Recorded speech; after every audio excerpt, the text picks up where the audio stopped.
feeling low and alone, but you're here to take us home. This world is not, this world is not, this world's not made for me. This world is not, this world is not, this world's not made for me. Yeah.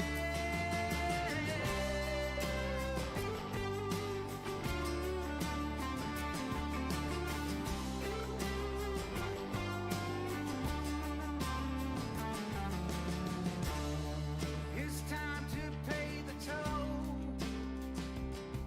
Play a tune to take our woes. In a land of make-believe, you are the one we need. This world is not, this world is not, this world's not made for me. This world is not, this world is not, this world's not made for me. Yeah.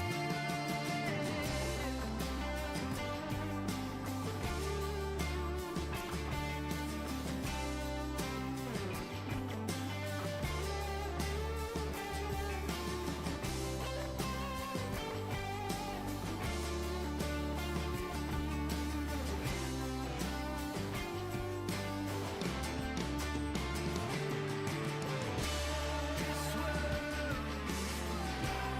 this world, this world's not made for me. This world, this world, this world's not made for me. This world, this world, this world's not made for me.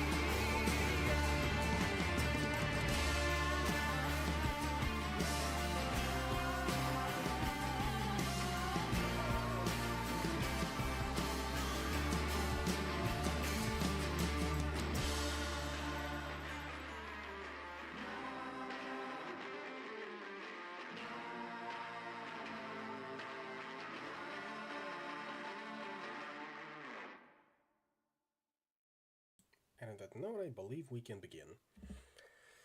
So, good evening, afternoon, or whatever time of the day it is in your part of the world. And tonight, as promised, we are gonna be starting to finish up with Penny Arcade Adventures Episode 3. Fret not, there's still gonna be an Episode 4, and then we'll move on to something else. Now, before we begin, I would like to take a moment to, while the game loads up, read out a short story courtesy of a Twitter account called Storyteller Lemmy, because lately they've been on a roll, believe it or not. And I think this music would also be good enough of a accompanying. Yes, there is part 4. We'll get to that one a little later. So, let's see, where was it? Here. Dude, did you see the new Marvel show coming out? I lost interest in everything after Endgame. It's not the same without the big three. Iron Man, Captain America, Thor. Thor? We still have Thor. Nah, he's dead too. Huh? Taika Waititi killed him. Well, whatever, man. Now they're all back. Really? Yep, as shambling corpses that refuse to die. That is the franchise, yes. It's Marvel Zombies, bro. All your family-friendly favorites return as rotting, flesh-eating monstrosities. That's a direction. It's so good, bro. In the original comics, Spider-Man devours Aunt May alive. Okay. And Mary Jane. Anything except marriage, huh, Marvel? And then he's morbidly distraught for the rest of the run. I'm distraught just hearing it. The other zombified heroes mock him for being a mopey little wimp while they collectively scour the continents, killing and consuming the innocents they once swore to protect. Sounds like a rollicking good time. Oh, it is? how's it end? You don't mind spoilers? Everything's spoiled these days, including the heroes. Well, after devouring all life on Earth, they consume Galactus himself and seize the cosmic power of flight, turning their ceaseless hunger loose upon the heavens. Lovely. I thought so. You know, there's a meta-commentary here on what the superhero genre has done to film and streaming. Hey man, look, it was either this or Eternals 2. Go Marvel Zombies! And yes, in this context that means that Marvel Zombies is just on the horizon. Releasing September 24th on Disney+. Also, in case you never knew, devouring his loved ones is still not the most horrifying thing to happen to Spider-Man on planet. Because he gets brutally murdered by Sandman. And mind you, not his zombified version, his normal version from the other universe, where he just pours himself inside Peter and bursts out. I can't show this on the stream, even though it's relatively tame when it comes down to that. It's like Stan Lee always said. Oh, and of course, in the 90s, Marvel editorial replaced Peter Parker with an identical clone so they could get rid of the marriage without divorce or death. When this failed, they had Peter sell his marriage to Satan to save an 84-year-old woman. The infamous One Bad Day story arc. We'll get to that one at some point in the future. We'll see how it all develops, of course. But now, it's time to get back to Penny Arcade Adventures. Alright. Come on, OBS, work with me here. I know you can see the game. And why are you not showing it up? Come on, now.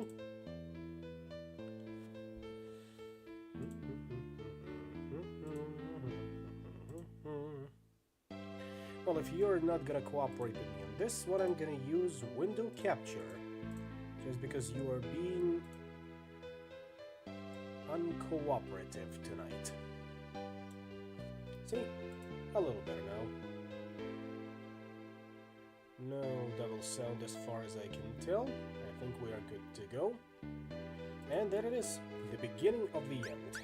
Oh, and before we do that,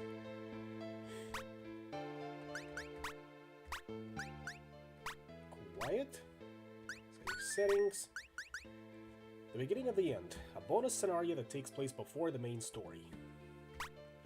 And I think we're gonna go in on normal difficulty. And you know, just for this one, we're gonna go with gender-swapped versions of main heroes.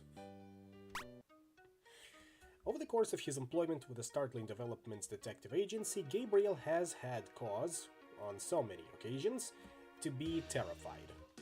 There has been no shortage of horror, and nightmares have been in ready supply. There have been dentists, there have been witches, and perhaps the worst of all, a coven of depraved witch dentists enthralled to a dark tooth. He once punched a sorcerer whose arms, legs, and head were made up of other, different sorcerers, and all piled up.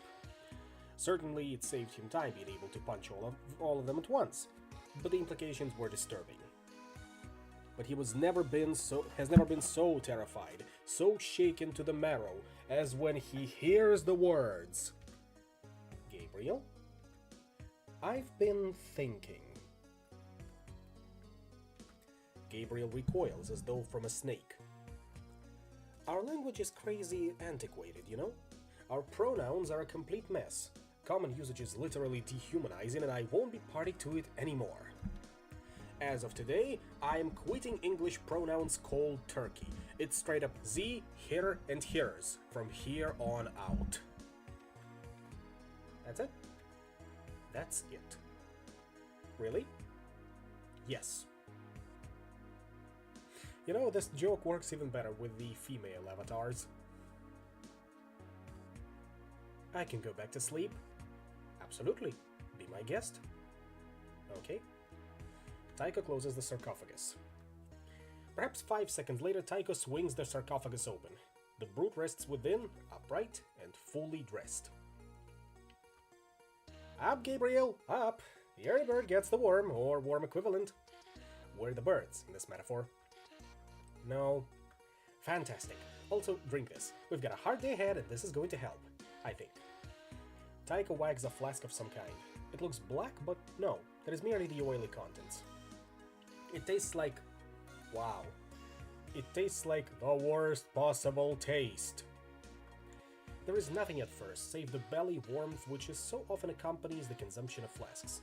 Tycho Brahe, heir of the Brahe line, steward of the long project, wonders if maybe potions don't have expiration dates. He doesn't have long to consider it. The floor begins to creak and dent with their increased mass, squawking feverishly, threatening to buckle. Tycho remembers now what he keeps in the basement. A moment later, Gabriel does. Maybe we should go. Yes, let's. And Jim gets to be a pretty little skull in pink fluid with a bow tie. Anything else we can do? Source of so much turmoil, the Necrowombicon rests silently on a disk. Its pages bear no trace of the recent plots. They're entirely clean. Each page is as white as a blizzard in a wedding gown. Prior to the incident, Jim had tons of flesh. Loads and loads of it. It covered his bones completely. Those were good times. You know, with all the skin. But now it's time for us to go. Where to? North, to Desperation Street. Wow, we haven't been there for a couple days at least. And you know what that means, ladies and germs? There is a pile of something here. Strange boxes with crystal bulbs affixed, all of them in pristine condition. A tiny placard, fastidiously placed with 2 screws, reads, "The Duplicator." An arm sticks out from the bottom of the pile, the more white sleeve of the lab coat growing less white and more red the closer it gets to the bottom of the heap. Gabriel is thinking hard.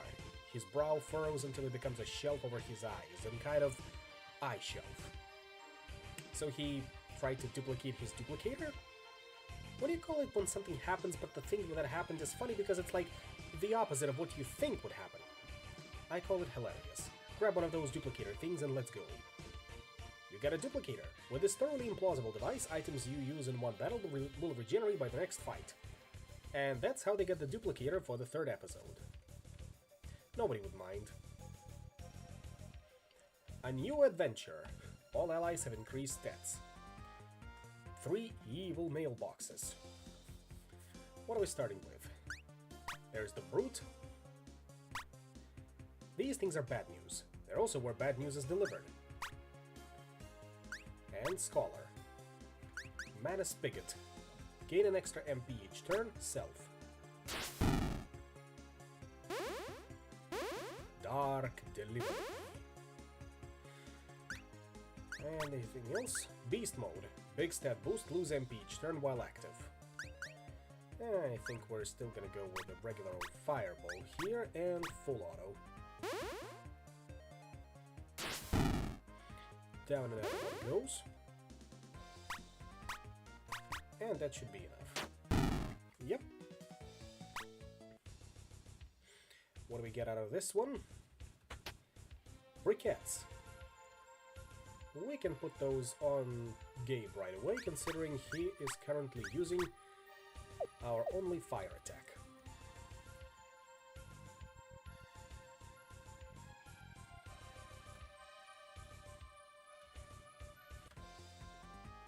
Three tumbleweeds.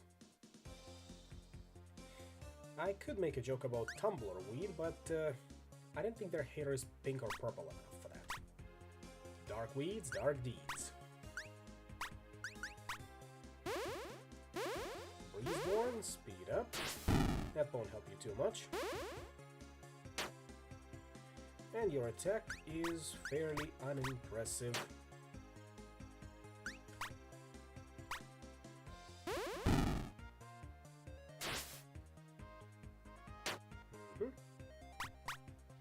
And you're dead. Brood gets Eager, Scholar gets RTFM. You'll remember these abilities. is, right? In case you don't, I'll give you a reminder in the next battle. And here we are, Desperation Street. So familiar, yet so foreign. The all too familiar street sneaks out before them. It's a rough ridden stretch, and it bears the mark of their 2 previous visits. What are we doing here? Well, 2 things. 1, we're checking out a hunch, and 2, we have a good friend here, one who helped us out of 2 consecutive jumps. I think I haven't seen Zira in a while, and I wonder what Z is up to. Okay. And the big burlap sack? Oh, that. Taiko pats it nervously. I just love sacks now.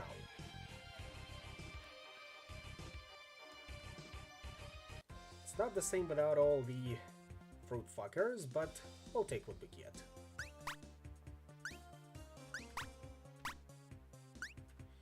There it is, RTFM, light non-elemental magic.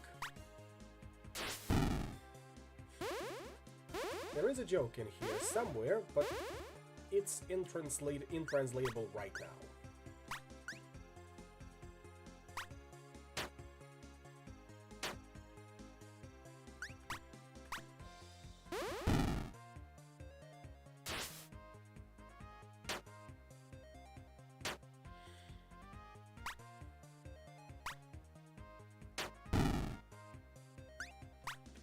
Let's see how good RTFM is here. Decent. Good enough to kill them in 1 stroke.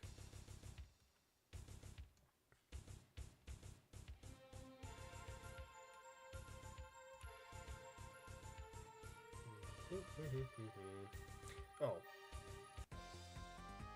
3 hobo mimes. What a terrifying combination.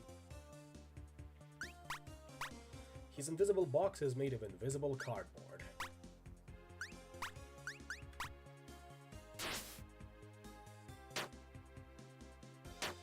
I'm guessing they'll also be able to inflict hoboism on us, but we'll see how that one develops in a bit. Surely you're not averse to being lit on fire, right?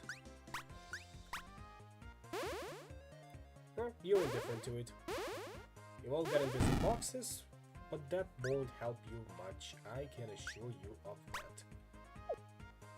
Yeah, they fell on hard times since their god died. Very astute observation.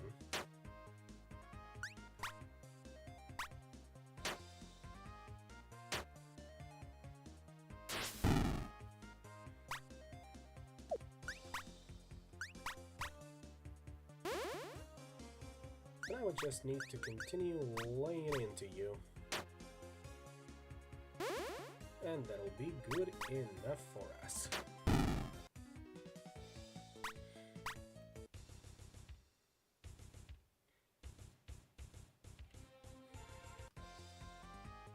Occasionally invisible man, and 3 evil mailboxes.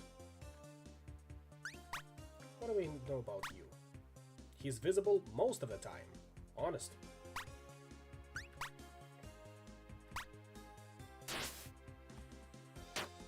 And he's got a gun. That is also a cause of concern. But we should be able to deal with that post-haste. Like that. The fireball. And continue with full auto.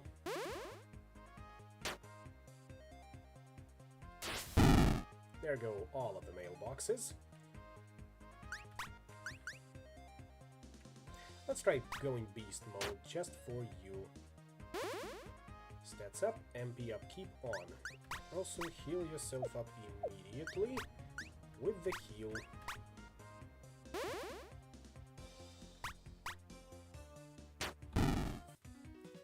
Yeah, looks good enough.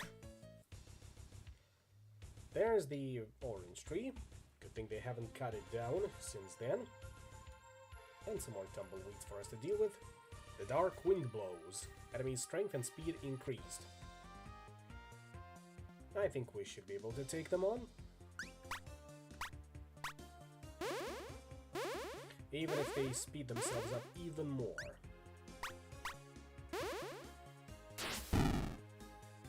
Full auto it is. And we should be able to still deal with them even though they come first. This battle is technically a first come first serve ordeal.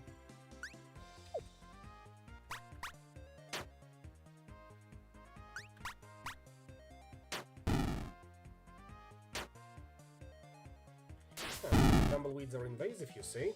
Never knew about that part. Brute gets his famous Brute Punch, and Scholar gets Ice Shards. Very good. There's the steps of Yokefak, and I see more Hobo Mimes. These prints are the only evidence that any giant robots ever walked through here, but it's cool. All that got dealt with. These holes are a memento, in reverse. Something you want to forget as quickly as possible. Originally from steppes of Central Asia and Russia. I see. I see. Yep, there it is. Brute Punch. Medium attack. However, we are gonna be dealing with Hobo Mimes first, because they are a menace.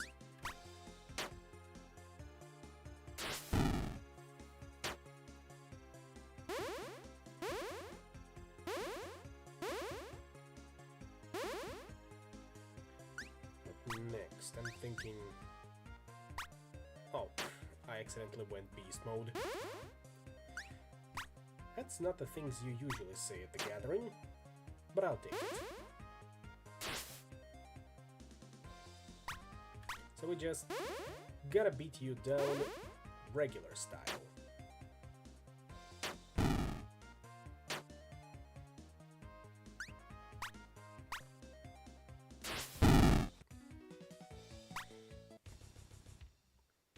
Just keep following the steps. There are puddles in this one. Puddles in which contented frogs dwell. That's very nice of the frogs. Nothing over here. Some more evil mailboxes to deal with. Mailbolgian. And 2 spitballs. It's evil, sure, but it can't really move around. You'll probably be fine. Spitball? These moist dogs are essentially saliva glands with legs. And you know what we need to do with spitballs around here? You all know.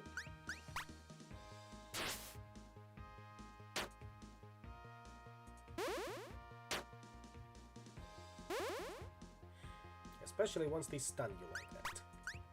Which is no bueno. At least they're vulnerable to fire. Now, how are you feeling about ice attacks? Indifferent, it looks like. We can live with that.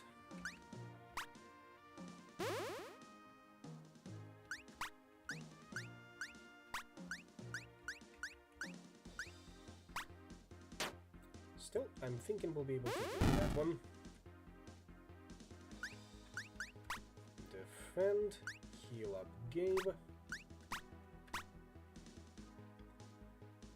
and unleash Brute Punch.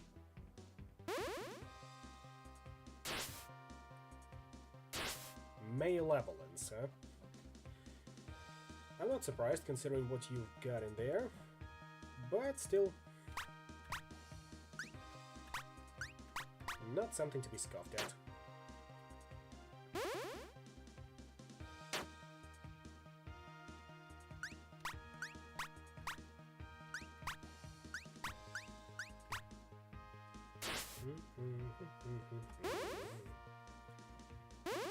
Another dark delivery, this one's for me.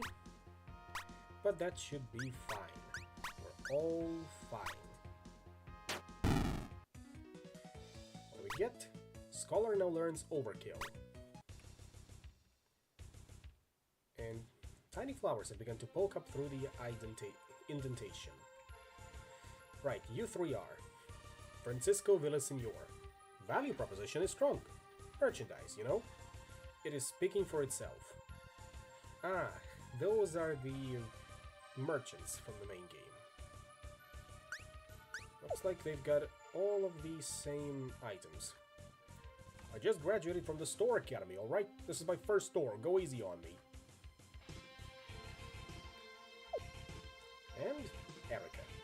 I'd be surprised in the stuff you find just laying around, or in like a person's grave if you pick it up and open it. Is that theft? Can dead people actually own things? I mean, I don't know. Let's have that conversation. I don't think I'm ready for that conversation just yet. But there's our target. Approaching the thoroughly doomed house for the third time, the locus for so much that has occurred, the pair creep towards the threshold. The sleeping form in the rubble bears a familiar shape. Indeed, it is a shame that has always intrigued the scholar, because it was always vibrating. That is to say, it was never entirely one thing. Indeed, they seemed to be a sequence of possible things. He never understood why nobody else could see it. But he could, and he knew they had a part to play. What a way to retcon customization of the main character of the first 2 episodes. Hey, there's that friend we used to have. Hi, what's going? Yarr! Before Gabriel can finish the sentence, Tycho has slipped the incredibly scratchy bag over the sleeping form and cinched it at the top. What? Why? It's complicated. You joined the party. I'm still standing.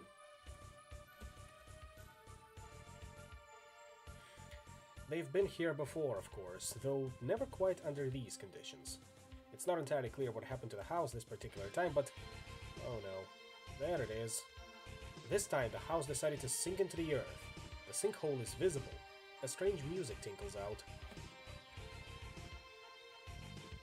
Seeing a foe riding in the distance, or maybe it isn't a foe, maybe it's just some guy, Tycho wonders if keeping his charge entirely helpless is actually an awesome plan.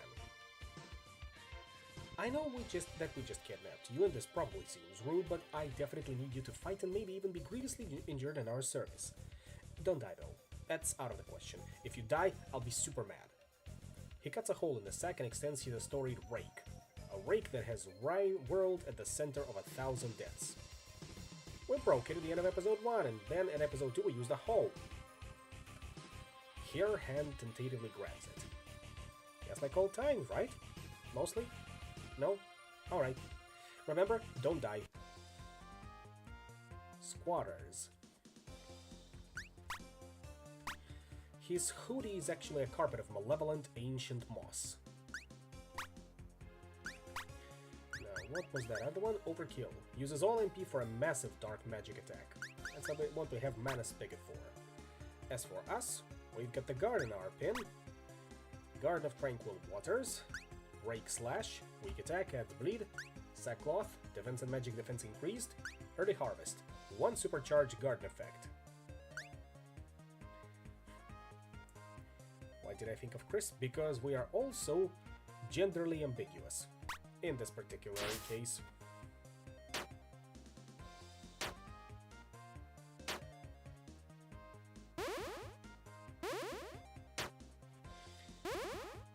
Now then, where were we? How are you feeling about fireballs? Indifferent, but not insurmountable. That's the word I was looking for. Ice magic. Also indifferent. But the bleed will be a nice thing. Squatter's rights, strength up. Probably the moss bit too. Yeah, that's a good idea. Or rather, good thought.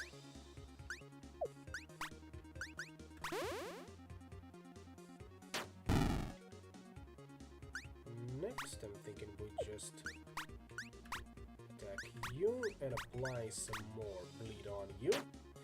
The bleed is doing decent damage, about the same as a regular weak attack. That is not a problem.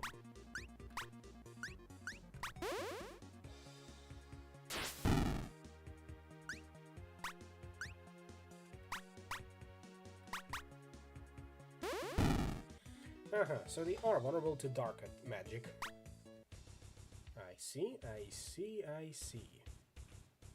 Was a nice house. Too bad it's in such a shit condition right now. Bat Swarm. There's supposed to be 3 of them, but Like a rain cloud, but instead of rain it shoots out angry sky mice. And they are fast buggers, I'll give them that.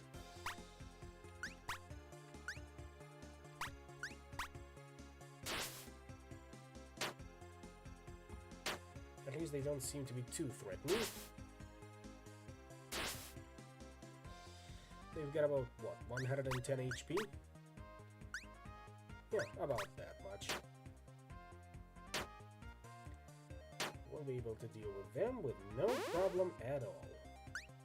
And believe it or not, just blasting through here, I'm getting a sense of deja vu. Like I've done this particular bit before.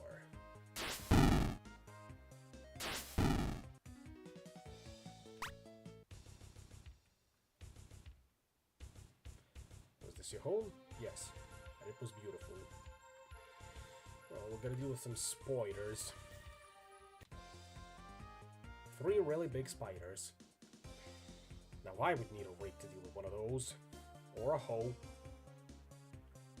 Or a sprinkler. Or I suppose anything that puts distance away from one of these. 2-time winner, New Arcadia Big Spider Contest. Fascinating.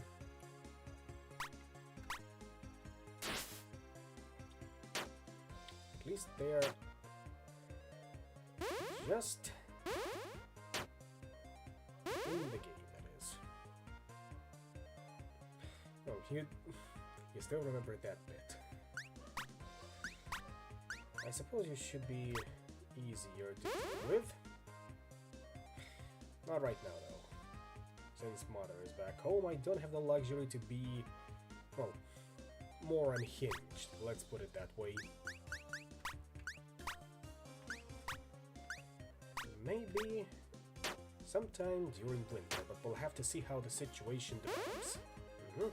Susceptible to ice, but not fire. I see how you're rolling.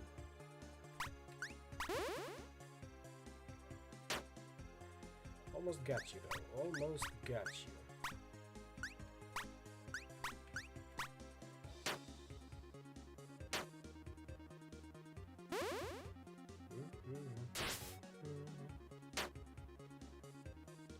Was it there? Brute punch. That'll be a bit of a waste, so on this one you go.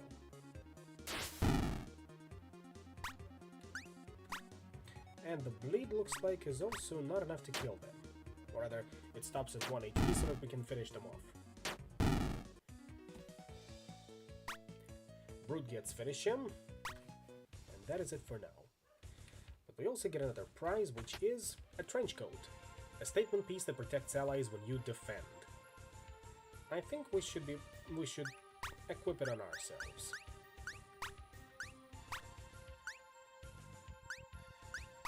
Rake 1. It's a rake. I think I got one of these back in the yard. Not the most fashionable statement, but it gets the job done. This used to be kitchen, and you are Splinter Elemental. Well, that definitely screams to be vulnerable to fire. A loose coalition of splinters who love the job and take it seriously.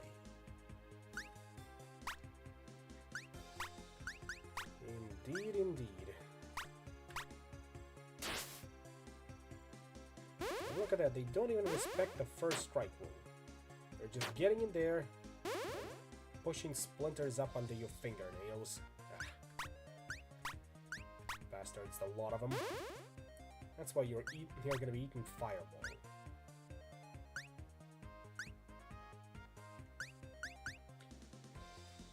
And I'm thinking we save up for overkill. I think I can bleed you dry.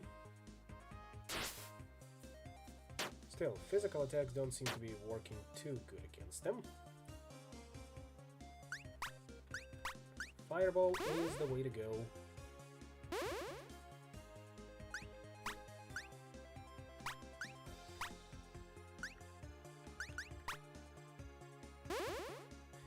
Say, dark magic also works. Yeah, splinters, there they are.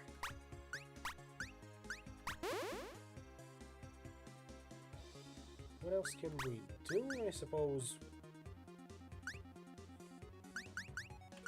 Continue rake slashing. Just hacking and whacking and smacking.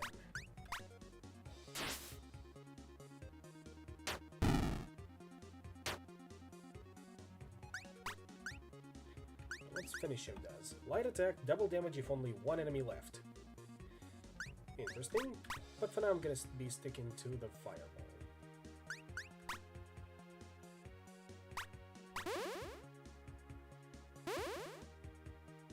That one is always a good idea. Another overkill. And I think we can also apply a little bit of a bleed. Just because we can.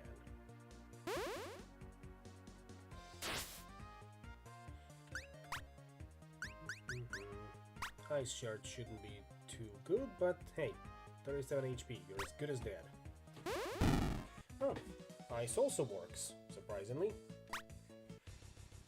We'll keep that in mind if we encounter any more splinter elementals. But nope, more spiders. Also squatters and bat swarms. They're unionizing.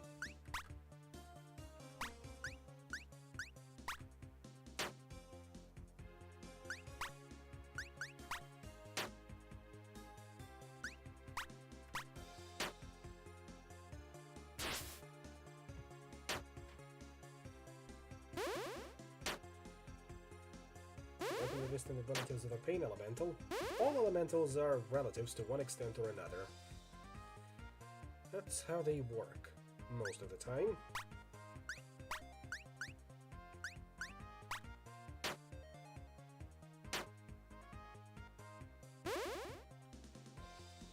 Now we're gonna go full auto and start applying bleed.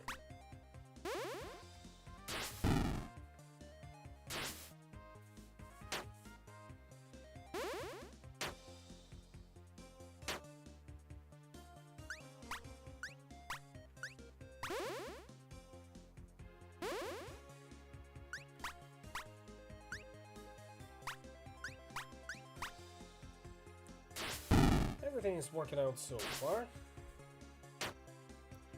The combination seems to be okay. I'm just gonna need to heal up Tycho a little bit, otherwise we are golden.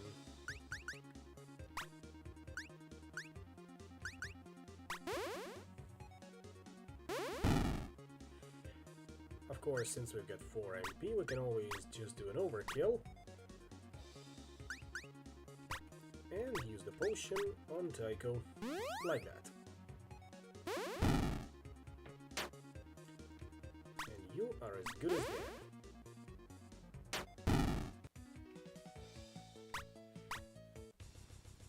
What do we get for our troubles? Rake 2. Still a rake. I suppose it's good. It's about time we put it on. Yep, straight upgrade.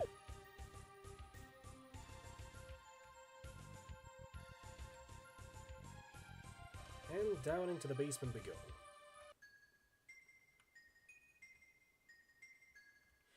Light leaks through the hole above, filtering through clusters of what look to be raw topaz, but couldn't possibly be because they're the size of a car. Topaz!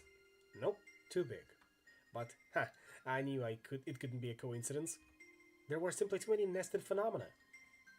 That's what I've been saying. No, listen. This neighborhood and this house specifically have always been screwed. It goes way back. It isn't just a shithole? No. Well, yes, it can be that too. But these crystals, they're bad luck. Gabriel removes a piece from his pocket, drops it, and kicks it away. No, I mean they're literally bad luck, in solid form. We need to push through all this frownstone to the chamber beyond. Why? To see if I keep being right. Gabriel stops for a second. Wait, that rock, the bad luck rock. Yes? It's really called Frownstone? Tycho shakes his head, neck tight, jaw set. No, but it should be. Then what's it called then, Tycho? What's it called if it's not called Frownstone? Enlighten us. You love to do that. Bite fish. They don't always bite, but when they do, wow! 570 HP. Yeah, that's hefty.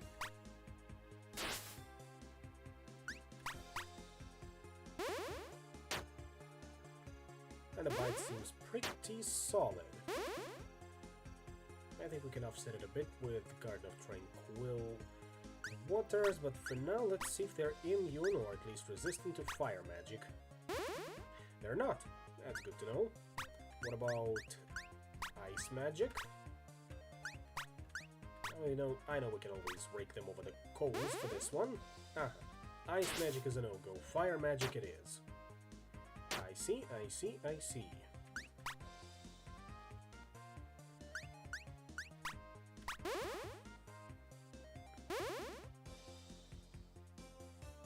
Throw a bit of salt on them. Only after we fry them. Or rather, in the process. Not yet. Or just go full auto. Apply another break to the second one.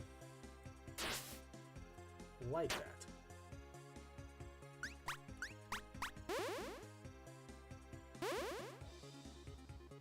And now it's time for the overkill. Bam! Gardener now gets Rake Whirlwind.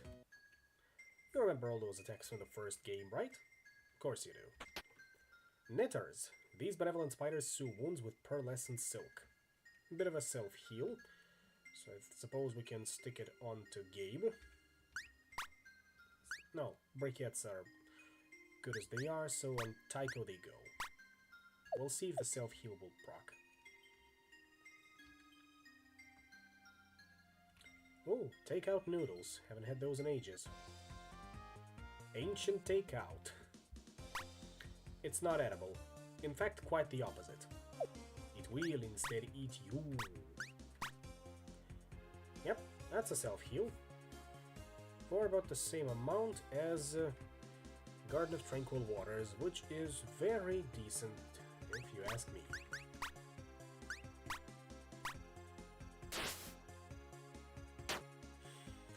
I haven't had good Chinese food in a while. Not ever since I moved out of the big city. I still crave one of those chicken nuggets with sweet and sour sauce. Or with rice and vegetables. Maybe I should look up how you can at least do it in home conditions. Because man, that was good taste. But enough moping around, let's see if ice shards are also good at them. Otherwise, light attack all. That's very good. Very good indeed.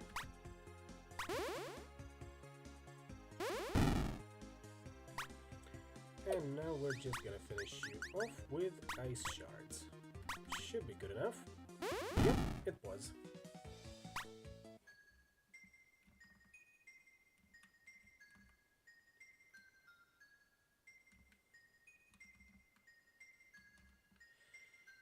I see some Frownstone golems. Or something else. Alejandro. The infamous sewer crocodiles. He's something of a celebrity in alligator circles. I can see that. I can definitely see that.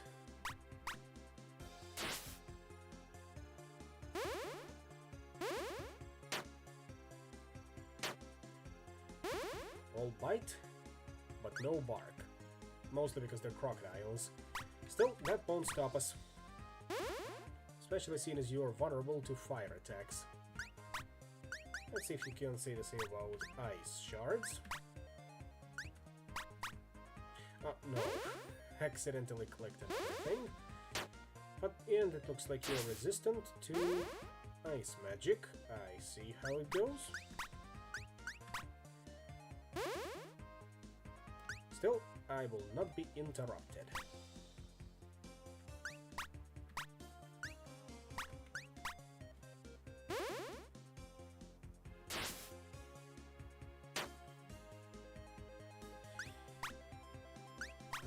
Yep, this one. Now we can go for RTFM on you, and we continue applying ourselves with Rake Whirlwind.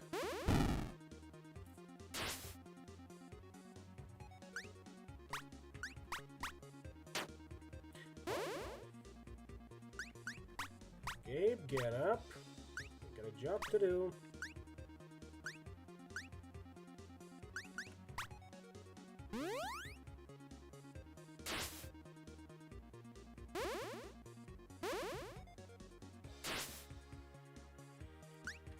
And overkill, because we can.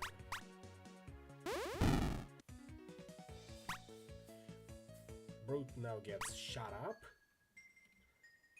which should be a decent attack considering the circumstances right now.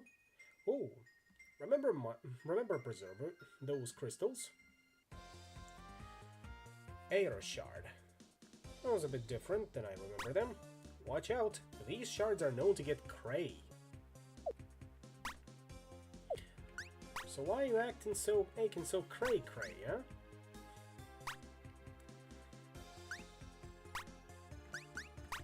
A question for ages, and we'll never know the answer because they don't respond. They only scream. Scream geometrically. But at least they're decent enough to bleed. Tell me, how are you feeling about fireballs? Resistant. Gotcha. Ice shards.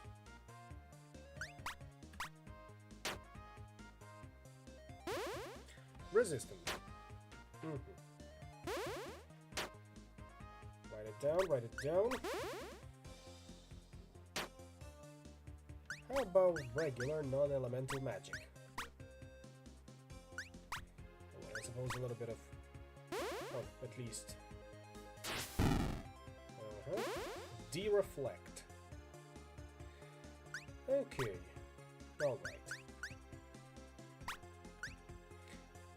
Not yet.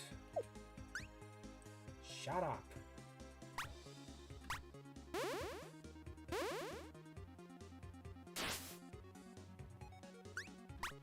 Full auto. Another Rake Whirlwind. And there we have it. Oh, I see another item we kind of missed over there. What do we have?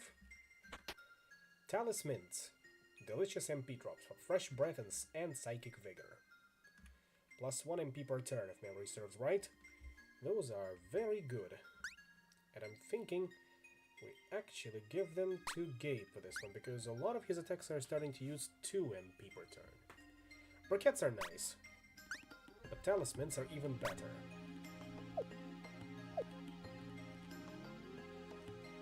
Ectoplasm. Moo! All allies begin battle stunned. Sewer Cow. 2 auto chomps and Alejandro.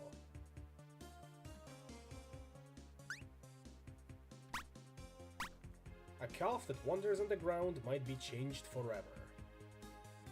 Auto chomp. If you have something you don't want chomped, hide it quick.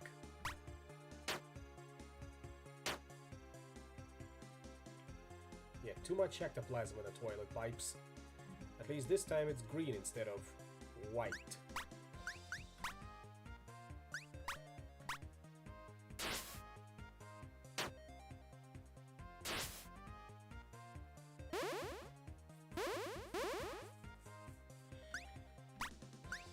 Let's see. Break out the Brute Punch. We almost got you.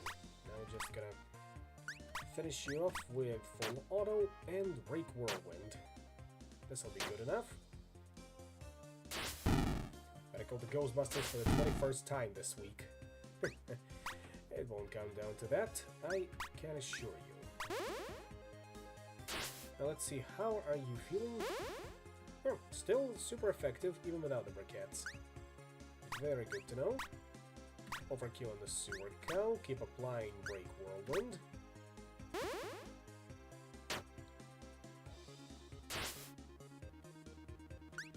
And anything else we got? No, nothing much. So we're just gonna go for another fireball and Alejandro.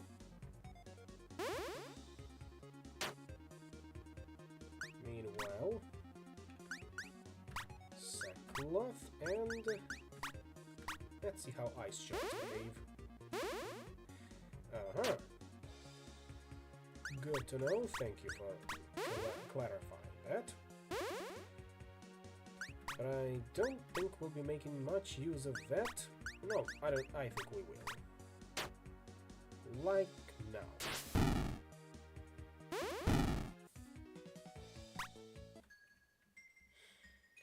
Continuing ahead. Anything else? No, I don't think that is it. On to the source we go. There they are again. How much money do we get? My bushka, she say, sewer, it is strange place for store. But you come, so maybe it's alright. You have the 5 minutes. For two shoppings. Time to get even softer gloves. Or maybe punchy things. Yeah, let's go for even softer gloves. Shotgun.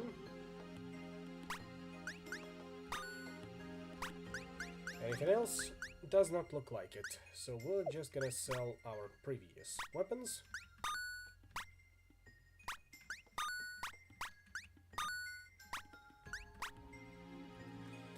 That's the best thing about today's mobile shops. You just grab the handles and move them into the sewer. Or, you know, whatever. Potion effect up. We'll get to potion uses later. I used to dig people up to get stuff, but now I just run the shop itself underground. Let me tell you, it saves hours. Don't think I'm gonna be buying anything, but I will sell briquettes. Ooh, that's very nice. Money we got out of this one.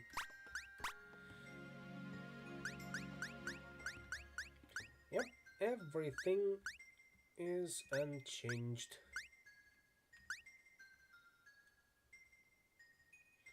Lazy Yums. Crisp upper planar snacks that crank up holy damage.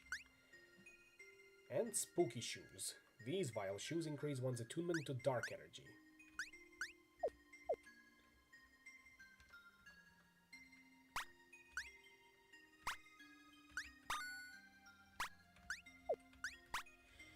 Onto the... what was it? Frownstone. Yep, Frownstone Golem. There it is. Pure Kismetite. I knew it. Good and bad luck are like the opposite poles of a magnet. One draws the other, and there's a huge chunk of it just walking around? I don't know why it would be walking around. Taiko holds up a hand indicating patience on Gabriel's part. Now, we always come into these places, kill everybody, and then take all the stuff. Gabriel nods slowly, afraid of where this might be going. Specifically, he is afraid that his contribution, the punching, might see a diminished role. I'll admit there's an elegance there, but apparently diplomacy is also a thing. Let's give it a whirl. Straightening his shirt and vest, Taiko approaches the truly gigantic living jewel god with what he hopes is the proper reverence.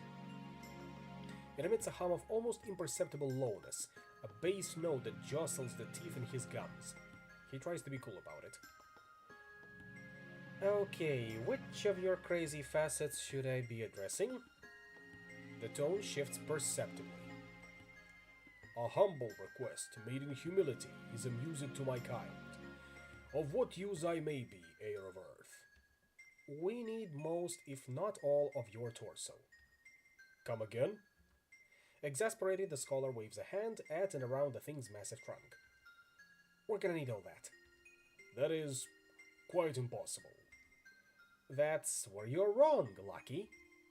Gabriel breathes a sigh of relief. 2 Aether Shards and Kismetite Golem. You're fighting a gigantic hunk of good luck, so it might not go well.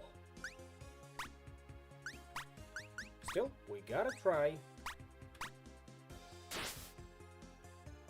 You never know.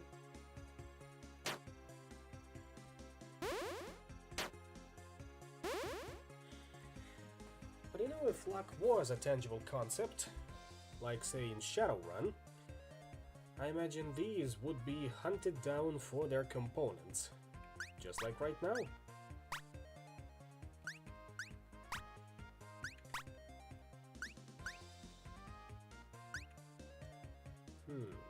Yeah, sure, let's go with that one.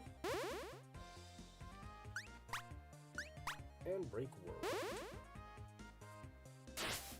Good to see that non-elemental magic is also working on them. Very good to see. Brute Punch.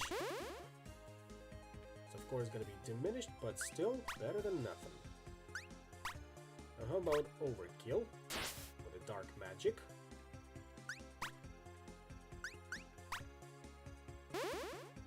Not resistant to dark magic, that is good to see. Still hurts like a mother.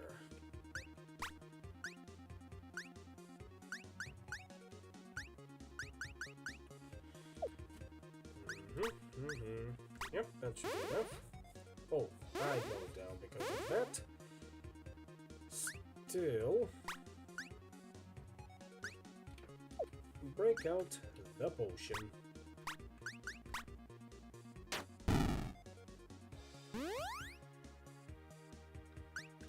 What else?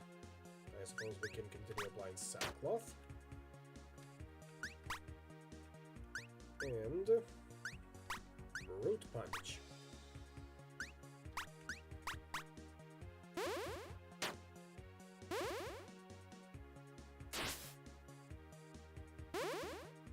Super effective, that's what I wanted to see.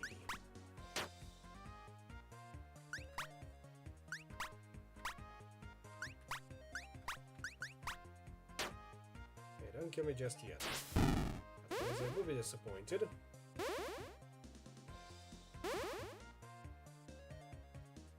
Oh yeah, ad break coming up soon. Let me double check on that one.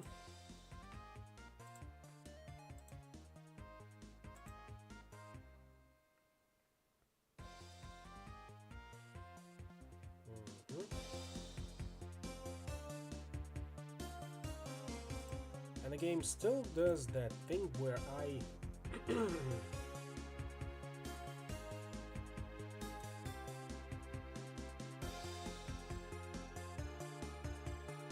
or whenever I tab out of it, the volume goes back up. Unfortunate.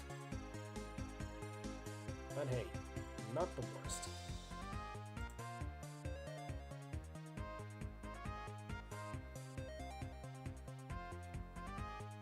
Yep.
I believe the ad break is over by now, so let's continue where we left off.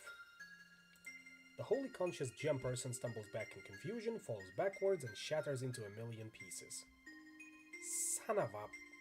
Ah! We did attack it a bunch. How did you think it was gonna go? How could I have known that killing it would damage its body? Don't answer that. Anyway, we need more of this stuff. It's got to be down here. And unfortunately...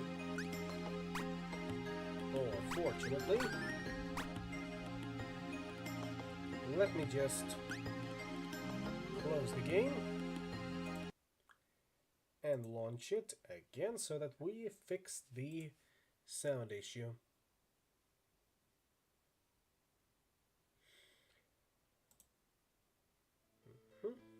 This time it's laid over where it's supposed to be. I'm gonna be skipping all of that.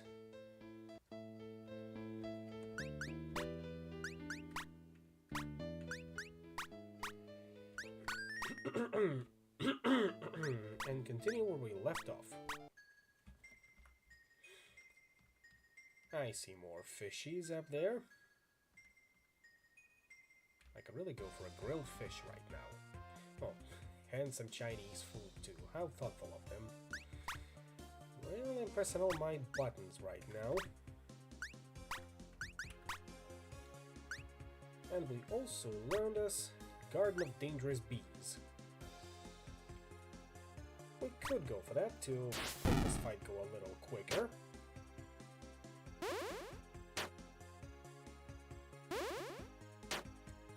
Yes, that's my charge. Eating a meal. A succulent Chinese meal. Now get your hands away from my penis!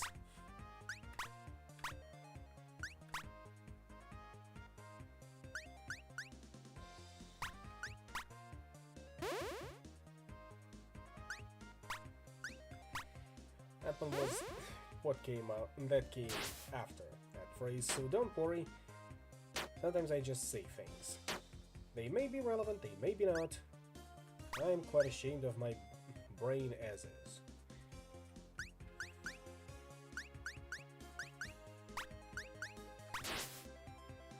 That's a bit of a waste, so I suppose we can... No, no. A bit too late for that, so we're just gonna heal ourselves up. And keep applying the break whirlwind. Eventually they're gonna succumb. Ah, the game shows up twice on the screen, you say?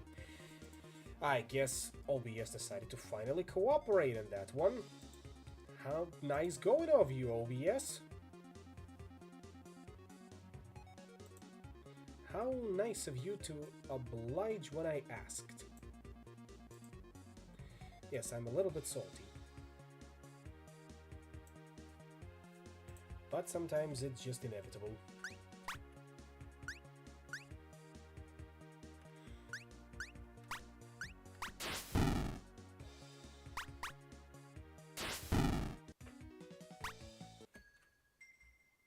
What do we have up here, I wonder?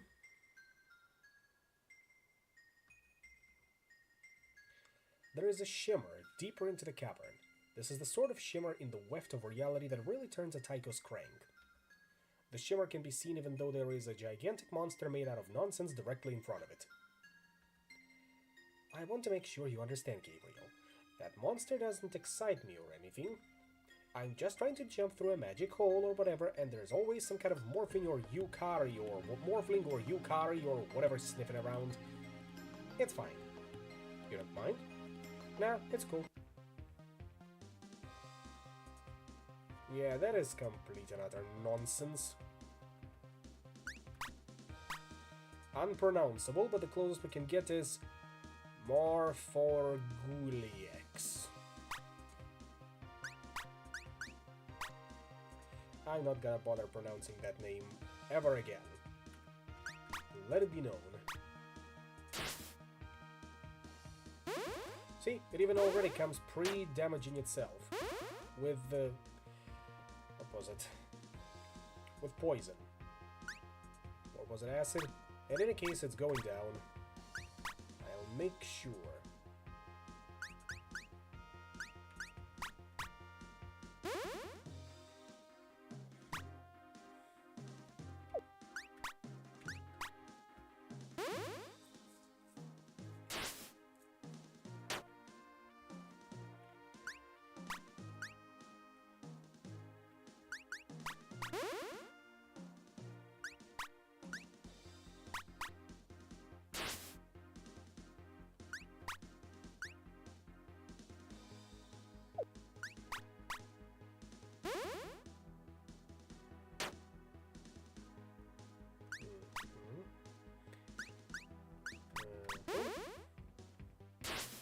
Horrorplex. Now we're all poisoned.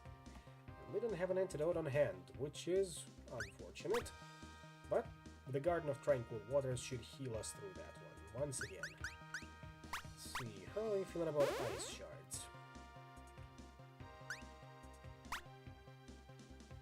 Maybe we can also try early harvest to see what it does. Yep. Triggered early and triggered more powerful than before. Very good. Now I'm thinking we can go beast mode for this one.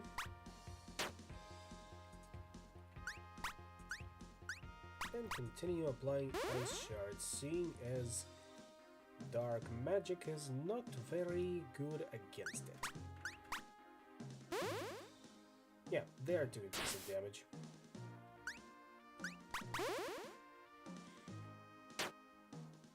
And we just go ape with Gabe. I like when it rhymes. We do, however, need to heal ourselves up right now.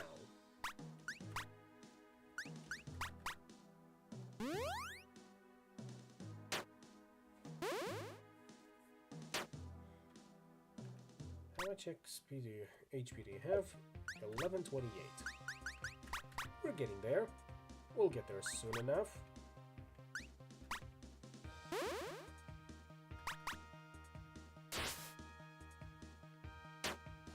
We will, however, need to heal up Gabe right now.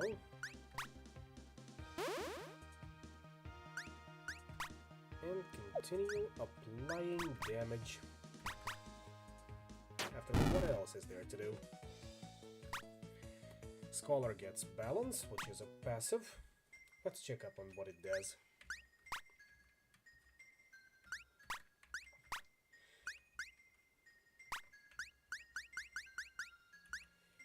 Strength and magic bonus for 1 turn after Tycho casts a heal spell. Uh-huh.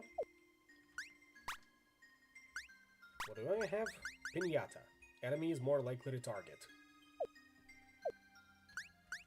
As for Gabe... Eager. Speed bonus on the first turn. Back to it. With a super weird thing dispatched, Tycho is free to try and maneuver his crystal prize through the gateway. It is incredibly difficult as his studies rarely allow his to get to the gym. Dark oaths are frequent and varied.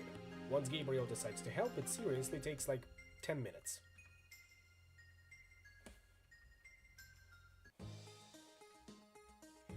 The periphery, the no place just outside and to the left of every real thing. Is a watch with stimuli. Coffee, wet gravel, copper tang. Somewhere close, a xylophone is mating with a beehive. I smell dogs and peanut butter. His eyes widen. I am tasting something! Yeah, it's this place. Try not to think about it. That is hard!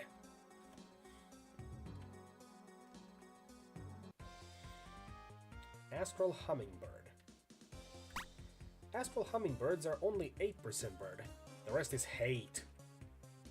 Well, good to know that the warp hates us in every universe. And they are fast fuckers. I'll give them that.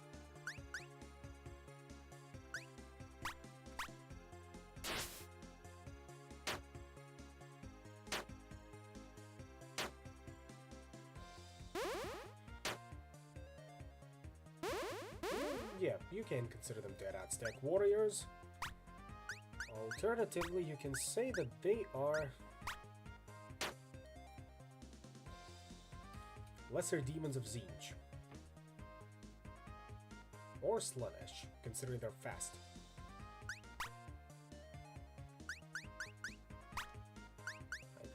Think of it, whatever suits your world, you better.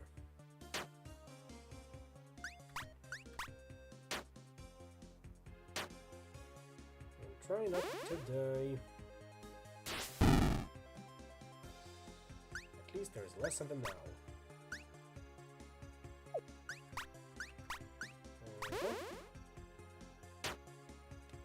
That should be enough to put you down, right? Of course it will. Almost. This should finish you off.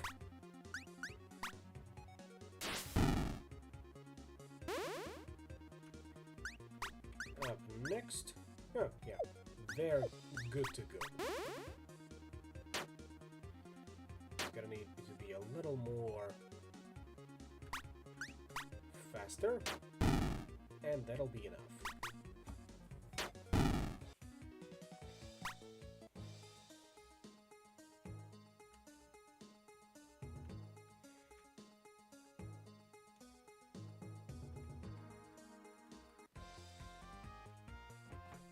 Three Mystic Knights and one Einsteinian. Mystic Knight. He is the lead singer for a band which is also called Mystic Knight. Einsteinian. There's always at least one Einstein somewhere. Nobody knows why. What, did you remember something interesting? You ever seen that Irish Power Rangers show? I don't think I did. So enlighten me on what you have remembered.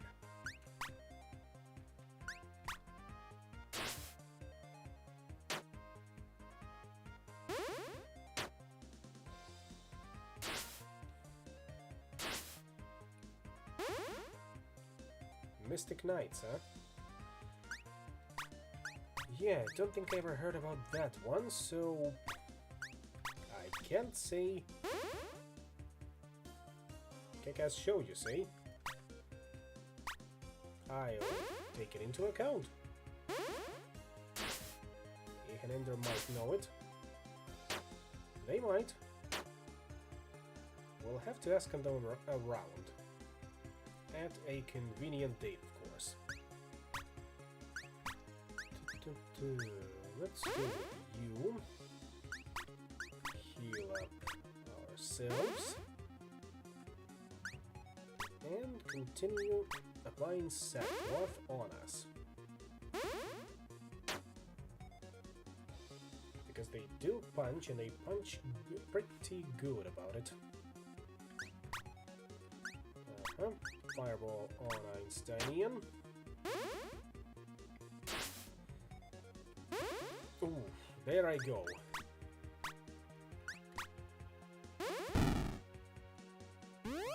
The Mystic Knights are no joke. Abso-freaking-lutely.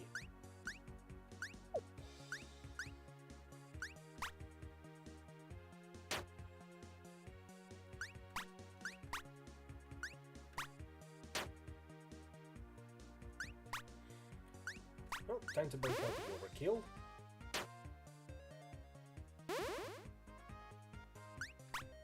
And some more recoils. Because you are definitely going down with that attitude of yours. Not a big fan.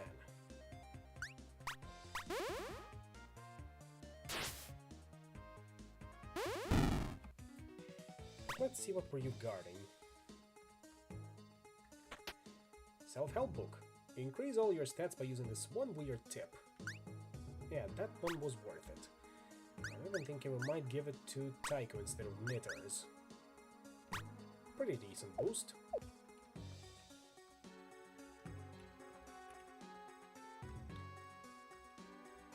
And what are you guarding?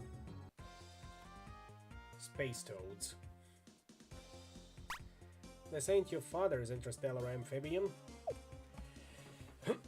I suppose so. At the very least, they're not reploids, or reptiloids, or however it is pronounced in English.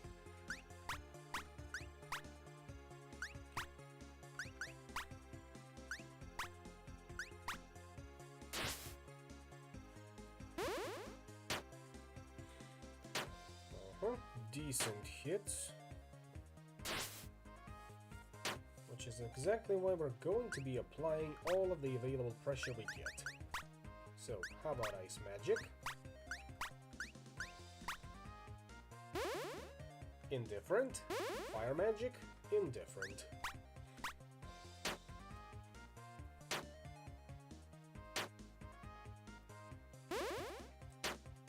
Heal me up, please. In fact, heal us all up.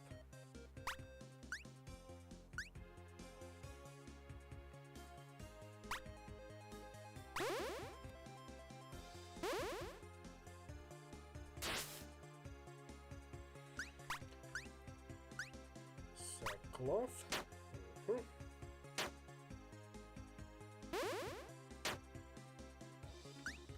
Now heal up Gabe. And continue applying damage with the fireball.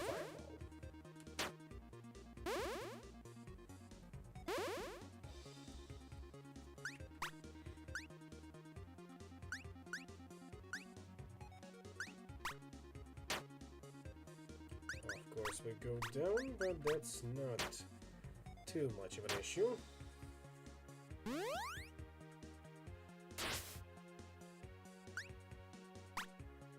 What else can we do? Not much.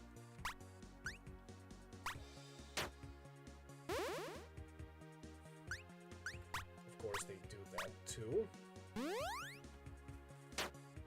Just as I was about to do something different. And by something different I mean I would have used overkill.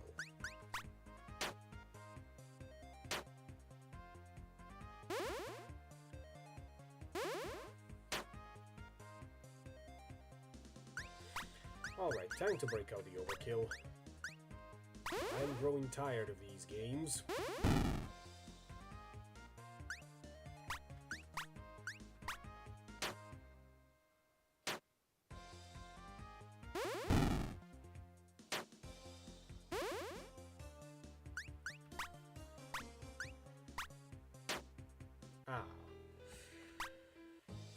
Unfortunate. Maybe we'll come back to you a little later. What do we have over here? Oh no, it's the Moai emoji. Are you prepared to deal with this horror? Oh, they're called cephaliths. Get it? Because they're rockheads?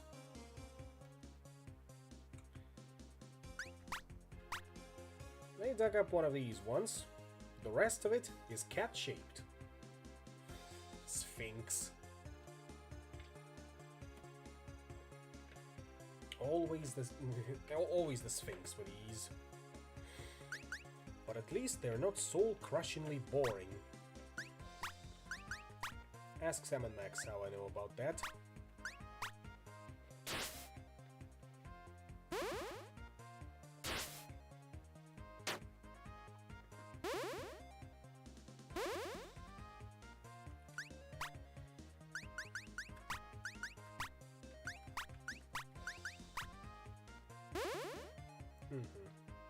Resistant to ice magic.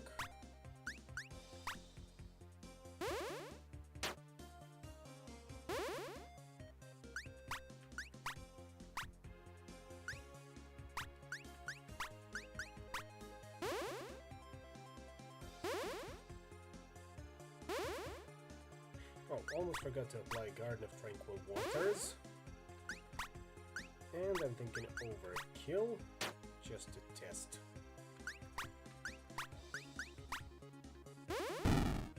Yep, that was pretty powerful. However, we'll need to revive ourselves. Which shouldn't be too much of a problem. Just need to be careful about that.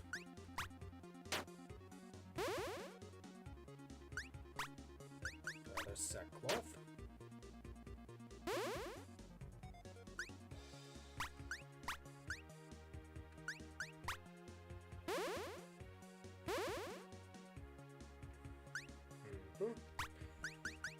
Punch on... Oh, that's a bit of a waste. Still should be good.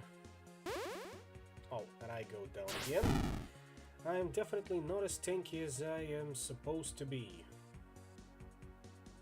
Maybe we should do something about that.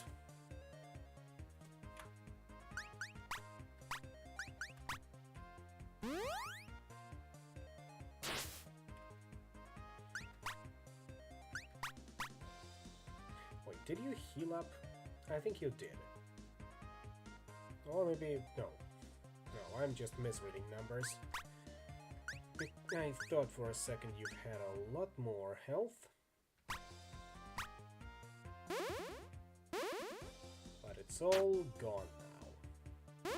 Like that. And Brute learns Sucker Punch. What are you? What kind of machinery you are? Hope their genius rubs off. All allies have increased magic. Cogitator and 4 Einsteinians.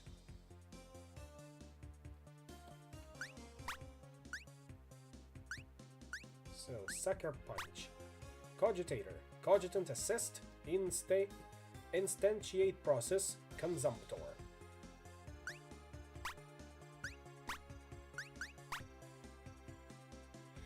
I have no idea what it meant.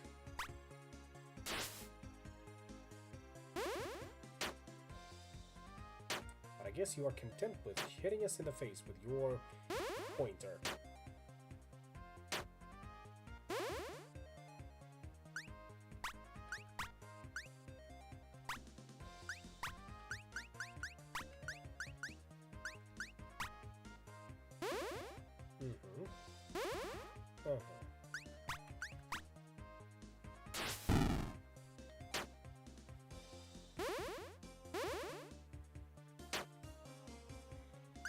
I see how you're going to do that.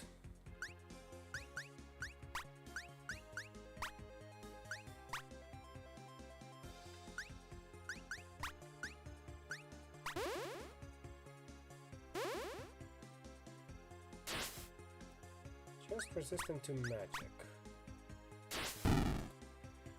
Alright then.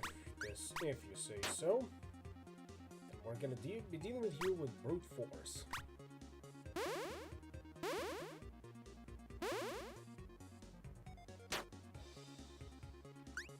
Hate to break all of your toys, but it has to be done.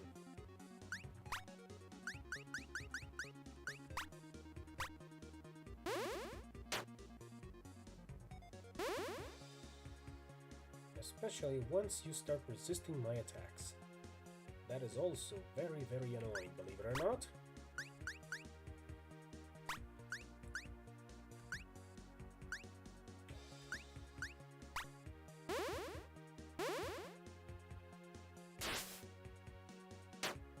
Let me just quickly get myself back up.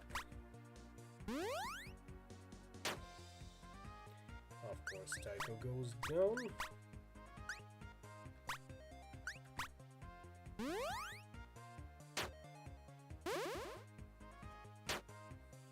You cut that immediately.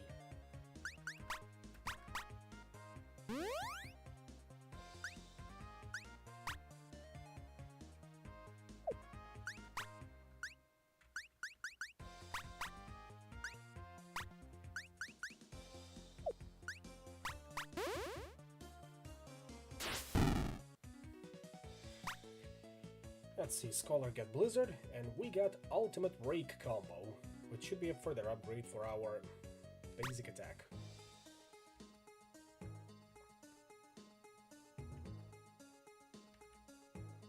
Now let's pay a visit to those space toads.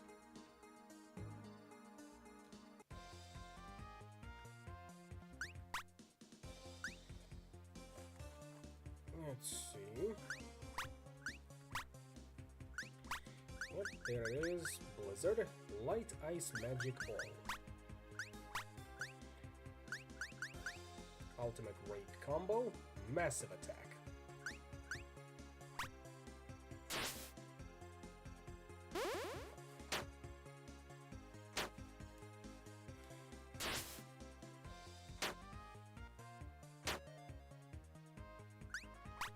How else are we going to deal with that? Brute Punch, I suppose. And, let's see, RTFM is working decently. So, Guard of Tranquil Waters to heal us up.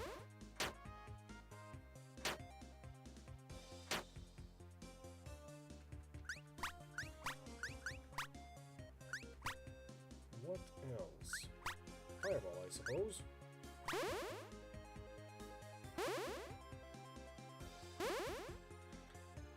Not quite what I was expecting.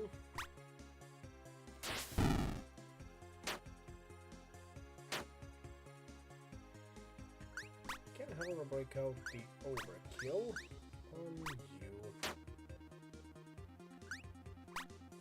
Anything else? Breakthrough could work, technically, but that'd be too much waiting. But then again, we can just attack in the meantime.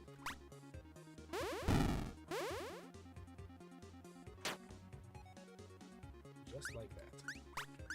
Same here.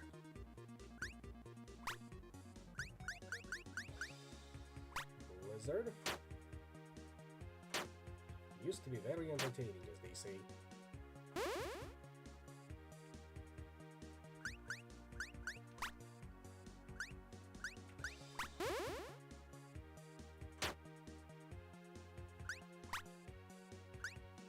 And ultimate break combo, just to see how it works. Yeah, that's decent damage.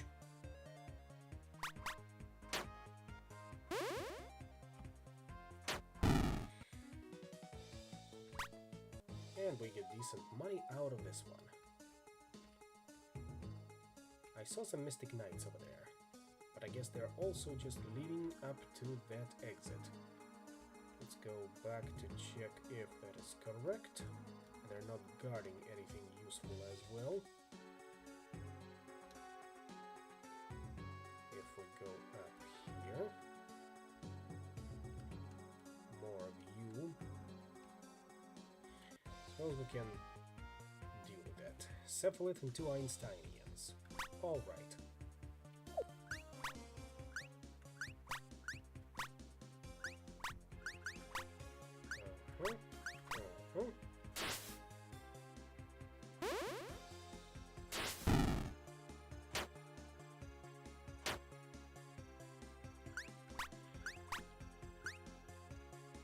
They should be resistant to fire magic, but I can't remember exactly, so let's check.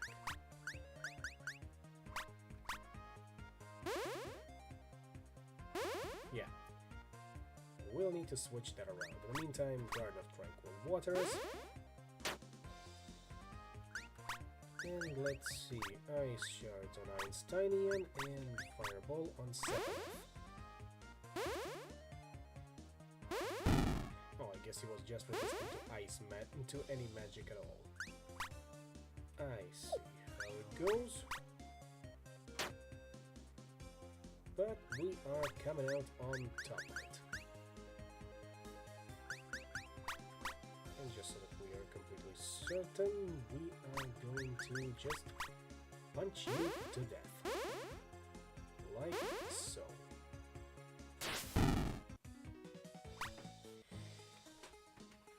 Were you guarding anything there? You were, as it turns out. What do we get? Break 3. Very good.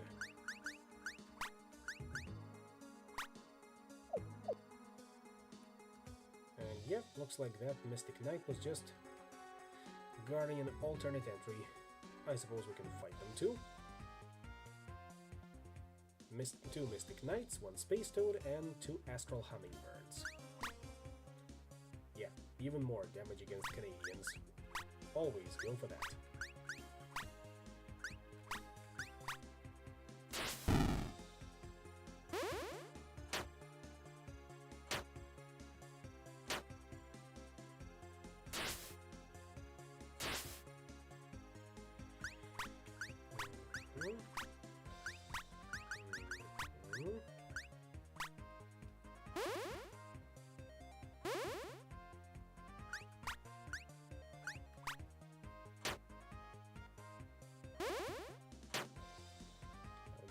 To survive a little longer.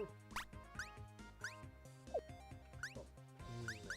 First, let's go for full auto to finish them off.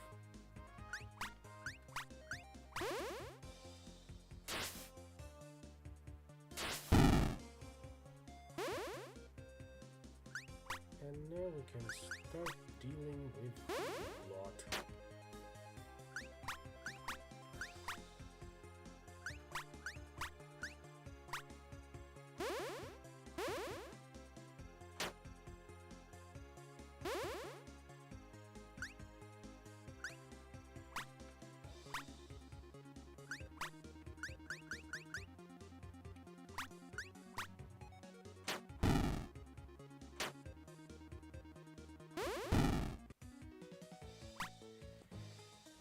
Nothing new there, and now we're free to leave this particular bit of the periphery.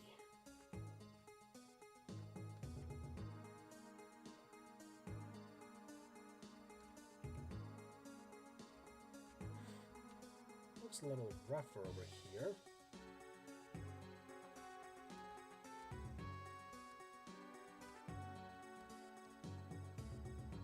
The spit widens, jutting out into the never like an incredibly avant-garde diving board. Tycho kneels, brushing away some amethyst dust. This will do. This is fine. Hefting the kismatite, he turns it in the ground, grinding it into the spit. He does this until he feels something strange on his neck, in his skin. The work of millennia undone by the last of us, it is grotesque. It is folly. Do you know better than your brothers, your fathers? You aren't real. I will twist this part from that part and devour all. Your philosophy will be no comfort. Who will do your work then? You won't bend a hair on my head. You know how. You know. And he does. Moira, you know. No. Tycho's guilt. Tycho's stats are reduced. We're fighting against Braherem. Guilt taken form. Something tells me this is gonna be our penultimate or ultimate boss. AKA final boss.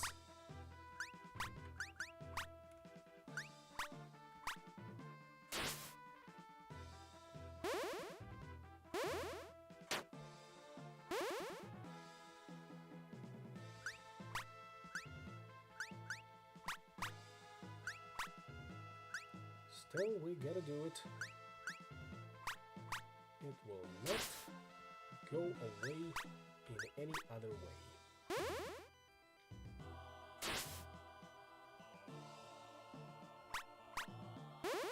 Guilt Wave for a nice AoE attack. I can respect that.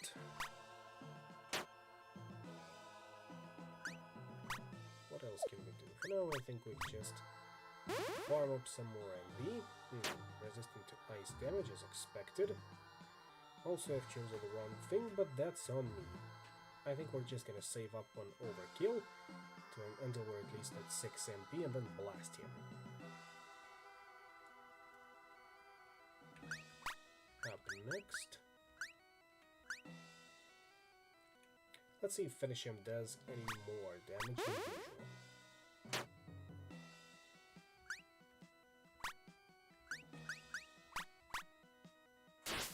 It did, even though the damage has been not as great as I was expecting.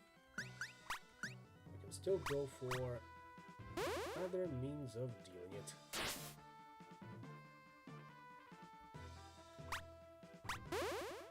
And we are grinding away. We are at 4,000 HP out of 7,000, which is very good.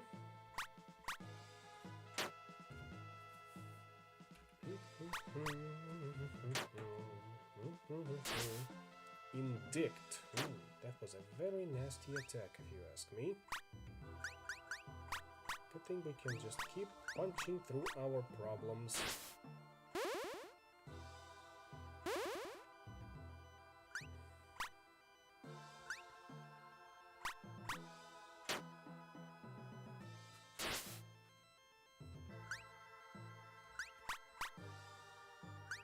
And there we go. Overkill.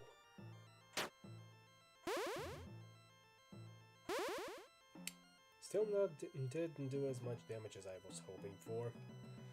But I suppose that comes with the territory. And hey, we're almost done with you. Almost. Not even Guilt Wave will save you now. Another application of Indict might. But we'll see how that goes.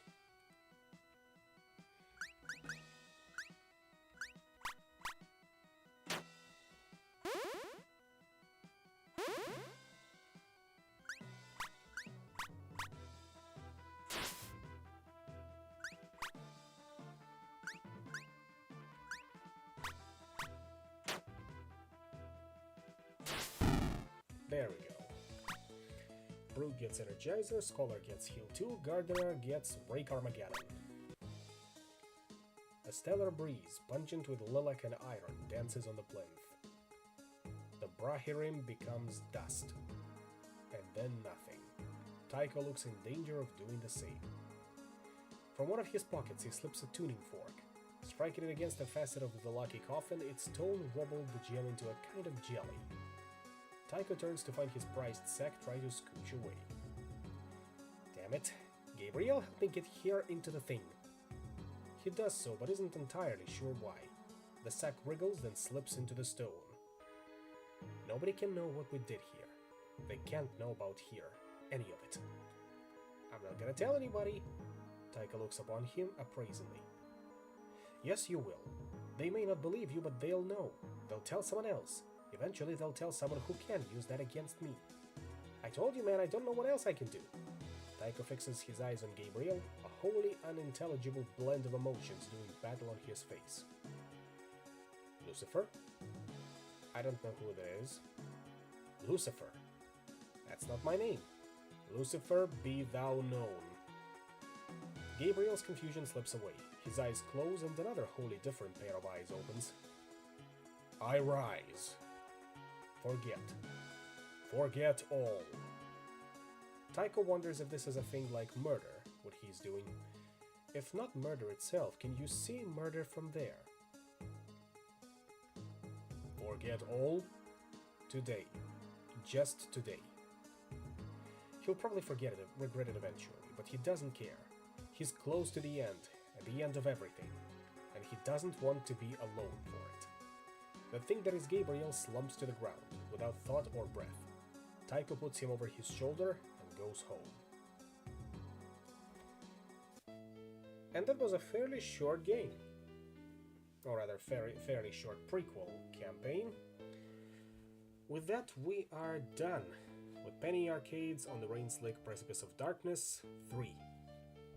Give me a second, and we can start the fourth one. I've got it pre-installed in here somewhere.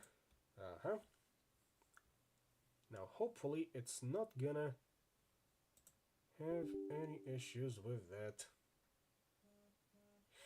Well, it's a bit too early for the ad break. We'll have it in 15 minutes. So give me a second as we are launching the game.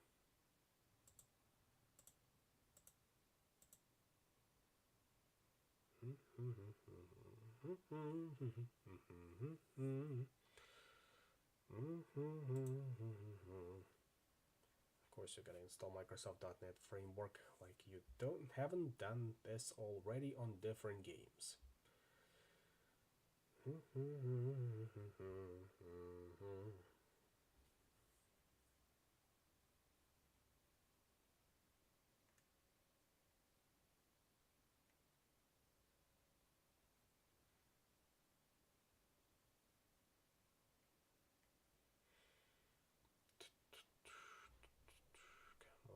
Come on, a little quicker.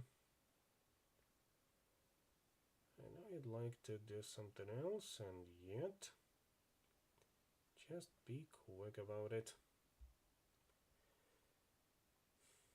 Well, I suppose I can break out the ads, at least for now.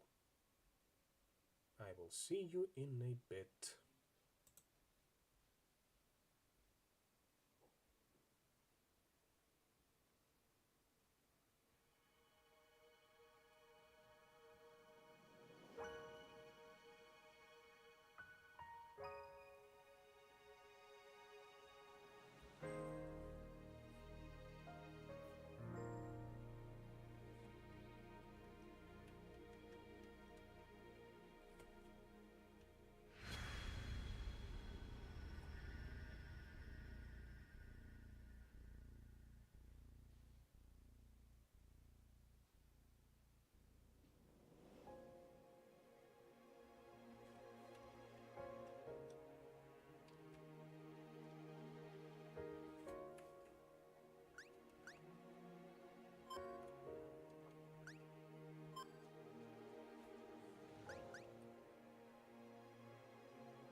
That should be over and done with.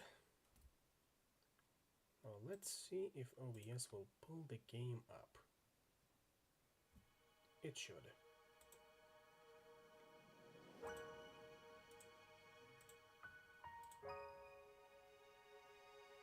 There we go. And it even centers on properly.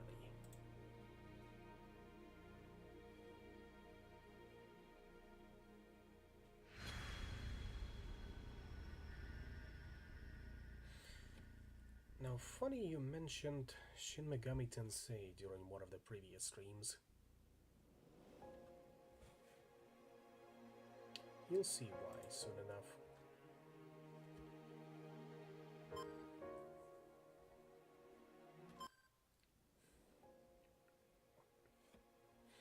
And when that candle, bare and white, sheds at last its dancing light, then we will rouse with razor rod to pierce the very house of God. The Quartet for the Dusk of Men, Taiko Ephemeros Brahe. The final quarter. Previously on Penny Arcades on Rainslick Precipice of Darkness.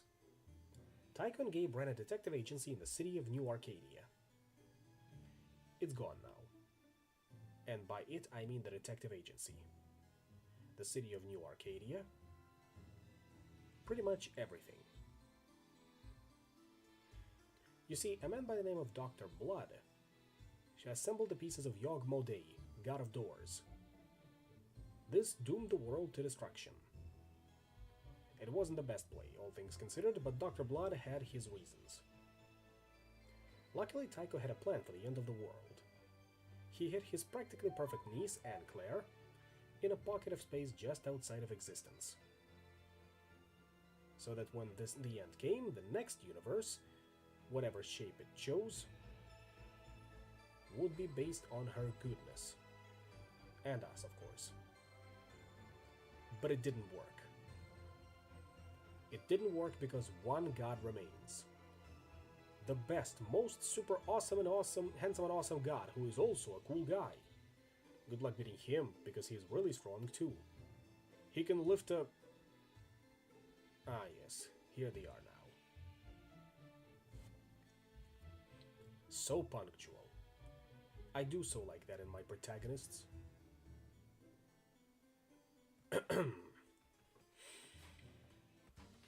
Like I was saying, after falling through an empty void for what seems like ages and then falling through it for several thousand more years, Gabe and Dr. Blood finally strike ground. Orf!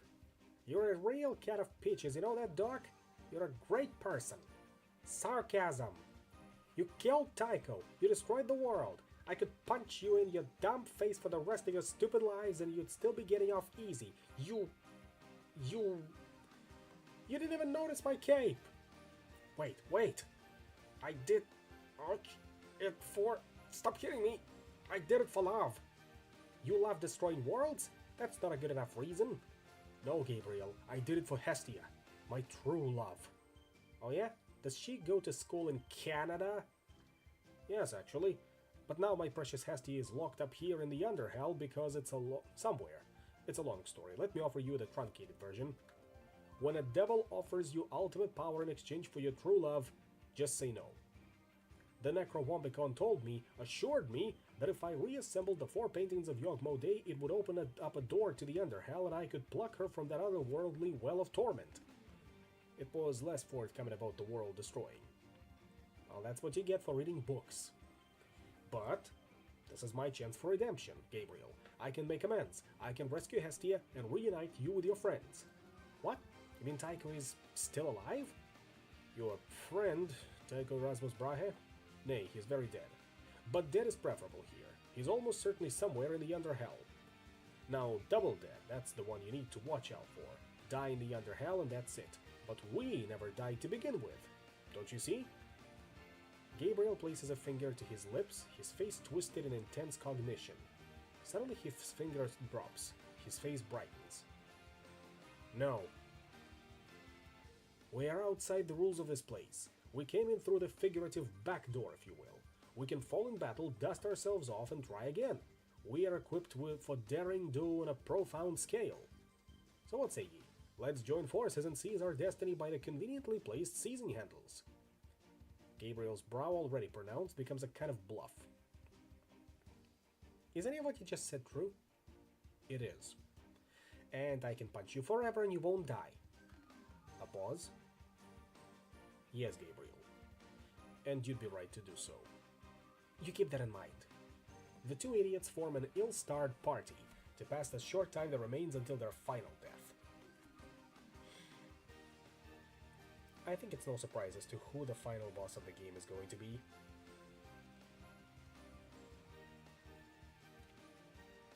You've probably guessed it by now. Hey, it's that thing Aunt Claire made for us. The item thing, I forget what it's called. And here's an offering for you. You got a duplicator. With this thoroughly implausible device, items you use in one battle will regenerate by the next fight. Looks like it got borked and fell. It used to have a lot of cool aftermarket upgrades. The spoiler was especially rad. Right now the item duplicator only allows you to use a potion to heal and revive allies, but by finding or purchasing upgrades you can use items multiple times in the same battle, improve their effects, or unlock entirely new items.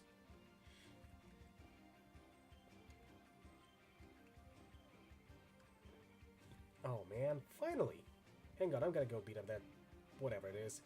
I like punching you, Doc, don't get me wrong, but any relationship can get stale. Hiya! Huh? His fist should be coming out of the other side, covered with weird stuff. The whole thing should have been sweet. Instead, the hand hurts, and the foe doesn't even care. Gabriel? A word. Even the lowliest of underhell monsters is far more dangerous than those of the world we know. Even a monstrous intern or teen beast represents a mortal scenario. The key is to fight fire with fire, or monster with monster. You can also fight monsters with fire or vice versa.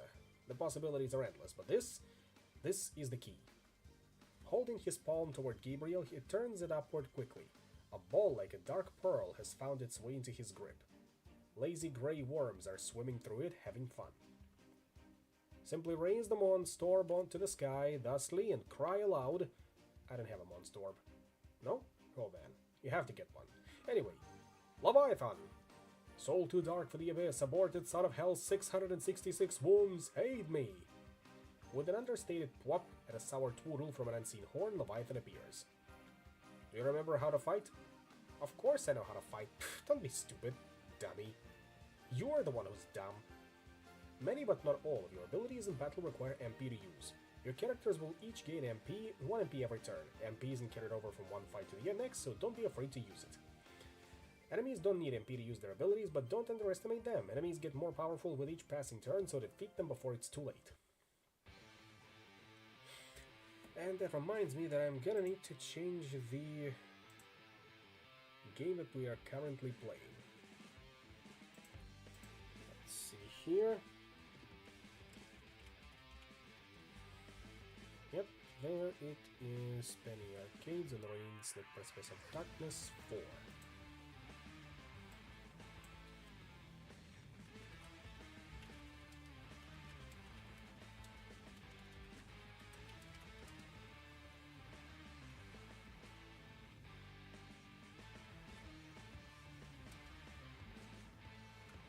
Also, how are you enjoying the battle music this time? Pretty sweet, huh?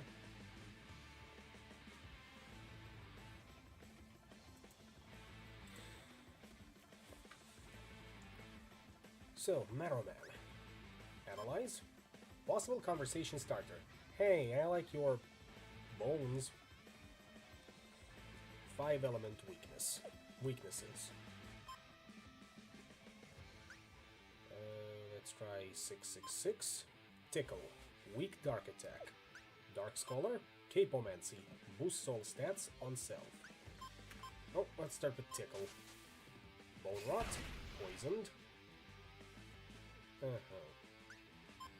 Let's continue doing that. One more. One more should be enough.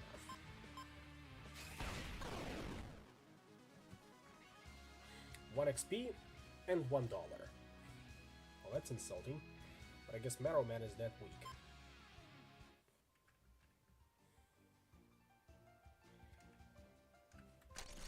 $100. That's something. Leviathan, come forth. Forth, though. Out in this region.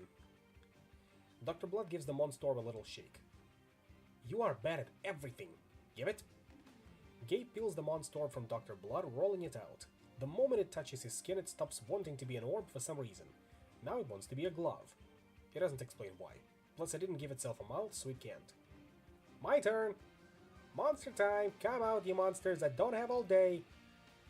A baby deep crow unfolds itself from a black ovoid, its feathers still wet from the egg. It makes an unconventional sound and wobbles to its feet. Oh, you'll do. Listen up. Your name is Mr. Beaks. Do you get it? Kakra? You have one rule, Mr. Beaks. If you see a throat, that's this part. He points to his throat. And it's not my throat, or his throat. He gestures to Dr. Blood, who guards his throat reflexively. I want you to eat that throat. Know why? Because those throats are the only food you're ever gonna get. Plume Toad. They make bad pets, for a lot of reasons. Mosquito. These hellbugs impart a one-of-a-kind smoky flavor.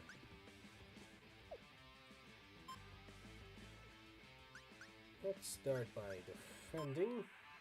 Meanwhile, Mr. Beaks, what do you have? Buttbird. Beakonomics. Weak attack adds bleed. Brute, power up. Strength doubled, next turn only. I think we'll start with Bugbird on Plume Toad. Oh, accidentally selected a Mosquito. Because Mosquito... ah, fuck. Indeed.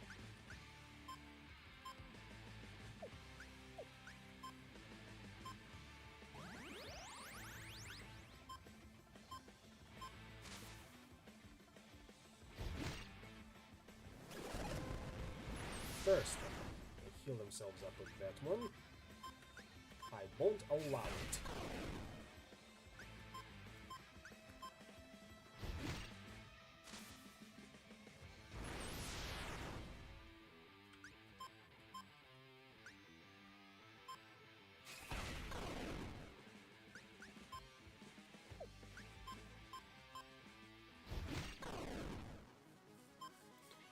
Mr. Beaks gets P Sword Master, passive ability. Even Dr. Blood leveled up too, for some reason. Leviathan starts out attached to Dr. Blood, and Mr. Beaks began its dark life attached to Gabe. Things don't have to stay that way though, and maybe they shouldn't.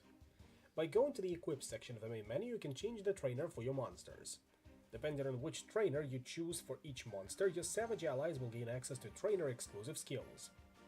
For example, if Dr. Blood is their trainer, your monster allies will be able to use Capomancy, a powerful spell that boosts all of the user's stats. While Gabe is their trainer, your monster allies will be able to use Energizer, a punching attack that restores MP if it is used to finish off an enemy. Not only that, but each trainer gives a unique stat bonus to its trained monsters whenever they level up. As you progress through the story, your trainers will become more skilled and gain new abilities. Choosing the best trainer for each monster will make your life much easier. Analyze the situation and choose accordingly. Let's see if we get anyone else. No one it seems.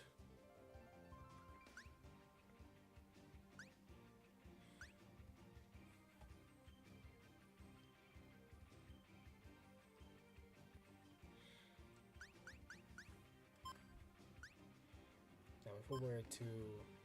no, that one comes later. Dark Chef and 2 vegetarians. Dark Chef. These diabolical foodsmiths frappe without warning or remorse. Vegetarian?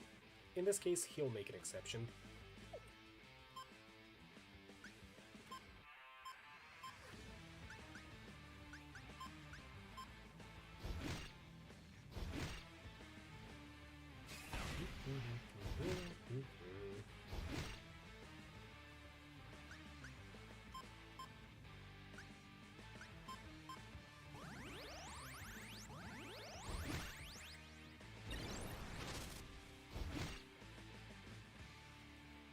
Box under knives. I think that's supposed to be a joke, but I can't quite put my finger on what exactly.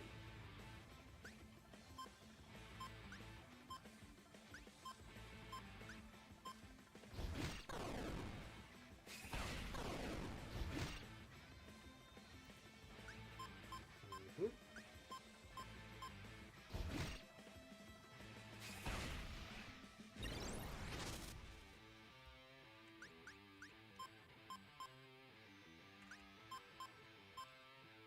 And that'll be enough to finish you off. Like that.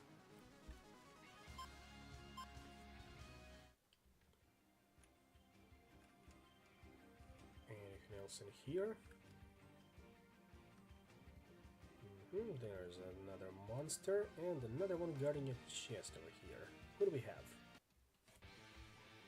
2 Undertakens and a vegetarian. Undertaken. I guess they didn't like it down there.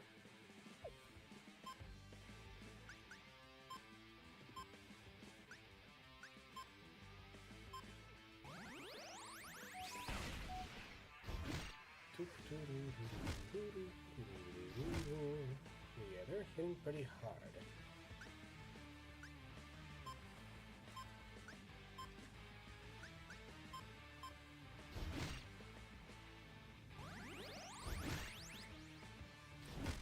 Might need to heal them up.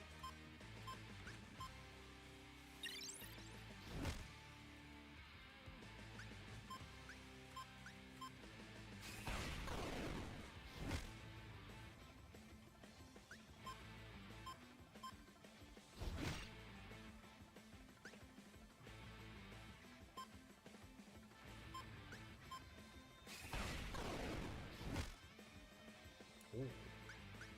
Not good. Not good at all. Wake the hell up, Mr. Leviathan. Keep attacking.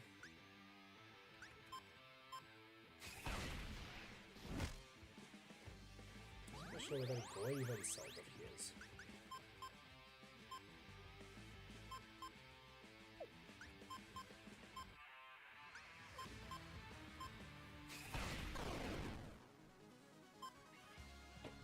Dr. Blood gets Soul Link, passive ability. And we also get a magic ring. I did run an ad while I was tinkering away with making the 4th episode run, so I can skip out on this time. Let's see. I'm thinking we can give magic ring to Leviathan. And move on to the living trees over there. Here and under hell, Gabriel, even plants are the most serious of business. Your run-of-the-mill community pea patch is an abattoir littered with half-eaten men and women. Prepare yourself for a hard fight. Hard because of the wood, right? The wood. Because he's a tree guy. Nice one. No, hard because he might pulp us and absorb our vital essence.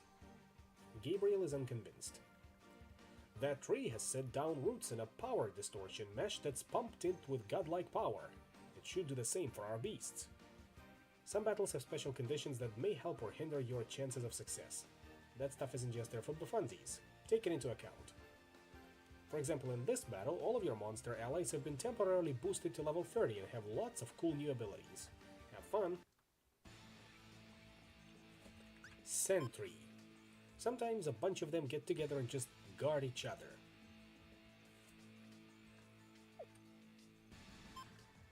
What do we get? For the Bugbird, we've got Dive Bomb, Heavy Wind Attack, harms user. Cauterize, heals Mr. Beaks each turn. Perforate, reduces enemy defenses. Clutch Call, summons a Deep Crow. Dread, stun once per battle. Dark Tickle, for the Leviathan we've got Dark Tickle, Tidal Wave, Light Water Magical, Flip Out, Light Attack All, Dark Surge, Heavy Magic, Dark Magic, and River Styx, Heavy Dark Magic All. I think we can begin with a regular attack.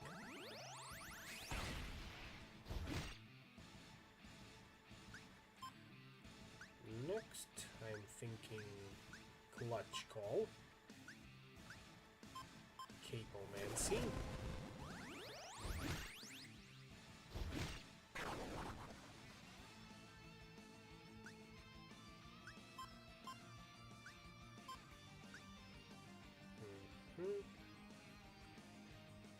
I think we can be a little spicy and go for Perforate. Defense is down. Very good. Flip out? No. Dark Surge.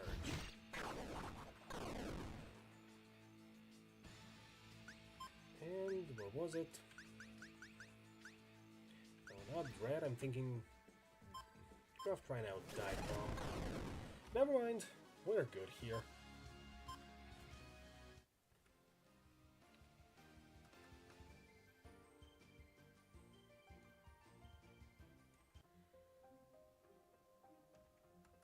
Into the village we go. Or is it a town? Looks more like a town. Welcome to Porthole! When you are through enjoying our wonderful stores and cafe, be sure to visit all of the nearby tourist attractions in the region. There's the graveyard by the beach you came from, some kind of weird cave thing up in a northeast, westerny kind of way, and well, I suppose that's it. Our slogan is Porthole, or whatever. You might as well. I don't know, needs work. Don't leave though, because you can't. We sort of have a train, but not really.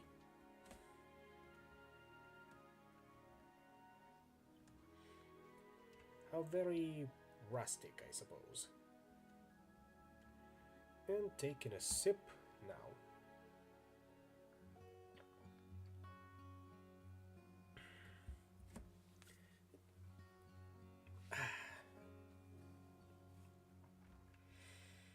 Now, madam, our town, Porthole, is sort of cut off from the rest of Underhell, but it's nice here. We can pile up some bones for you, and you can live inside a bunch of old bones. Trust me, you don't want to take that train. Bad things happen on that train. Really bad things. Oh, you're just loving this, ain't you, Doc?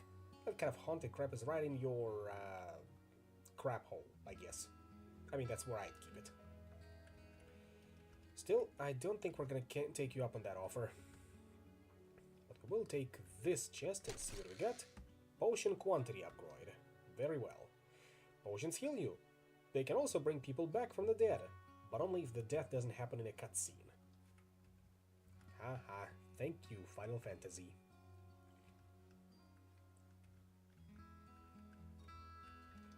You might know the big four, but there are 6 elements here in Underhell. Fire, Aqua, Wind, Earth, Holy, and Dark. Aqua means water and ice, by the way. It just sounds cooler. When you target an enemy in battle, it'll tell you how many elemental weaknesses they have, but it won't tell you which ones they are. Try to figure out which elements they're weak against. Enemies hate that. The elemental counter weakness was a very nice quality of life addition.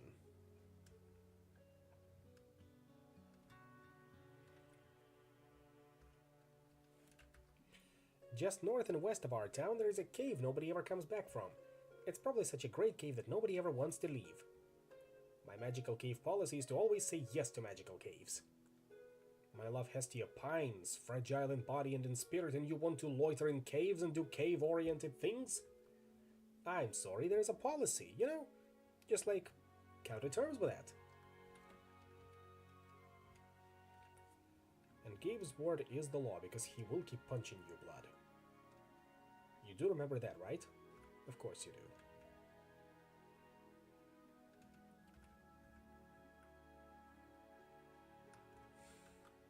I was a narrator in a former life. I still remember some of the stuff from my demo reel. Physical attacks deal damage based on a monster's strength, whereas magical attacks deal damage based on a monster's magic. Pretty easy peasy. Defense reduces damage from physical attacks, whereas magic defense reduces damage from magical attacks. This has been your Magic Minute, TM.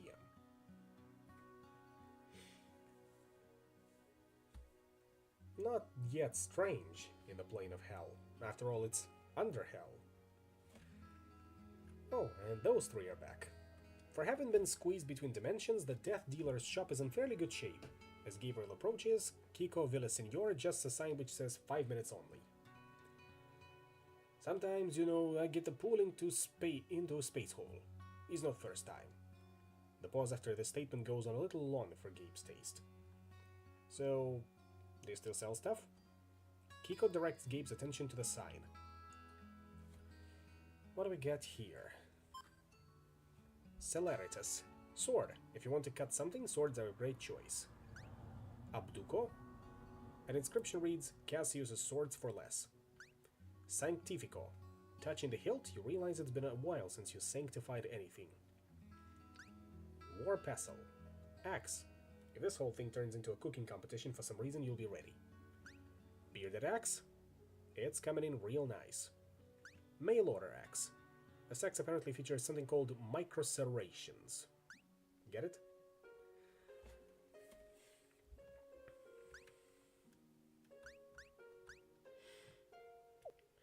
Now let me double check as to what they got.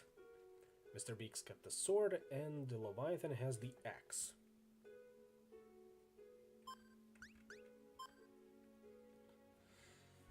If we give Leviathan to Gabe, that gives him +4 strength and 4 defense. Can use brute abilities. If we stick him with Dr. Blood, he's getting 4 HP and 3 magic on level up, and can use Dark Scholar abilities. I'm liking this arrangement so far.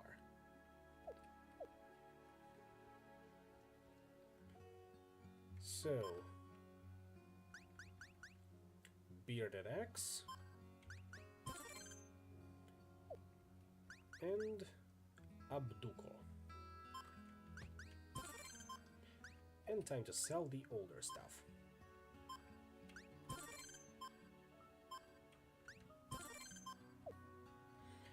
Back out we go.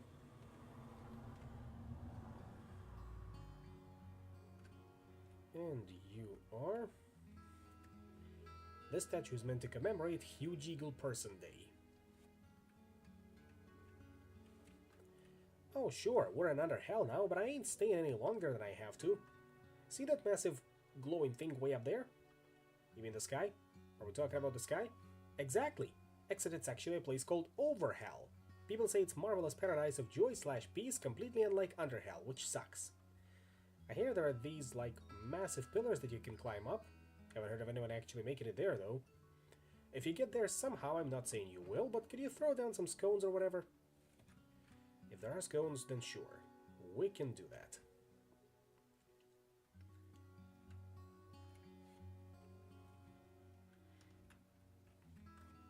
Nobody here actually needs to eat on account of being dead and all. But sometimes it's nice to have something down in Bellytown, know what I mean? And being dead gives you an adventurous palate. I would never have tried hemlock before. Now I'm hem-hooked. Sure. If you say that, old man, I'll take you up on it. You look lost. Or maybe you're looking for somebody. Portholes ain't a big town. Your best bet is in Babel. Everybody gets up in there eventually. And if they're not in Babel, they might be slaves in Una. Not sure what they need so many slaves for, but if you're missing a friend, that's a good place to start searching. It's also a good way to be made a slave, so maybe it's not the best plan. Could have been him. No idea, though. Now, before we leave, anything interesting in these dwellings? The best defense is a good offense, except when it isn't. Sometimes defending is a really good idea. If you see an enemy start to wind up for something big, be sure to defend. You'd think that goes without saying, but there's a lot of people here because they didn't follow that advice.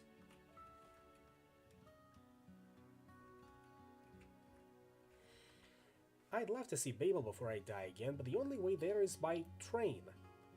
It seems like when people say train around here, they always use air quotes. There's no response, at least no verbal one. Only a teetering smile and a sound like a ferret being squeezed. Have you ever squeezed a ferret? I wouldn't know.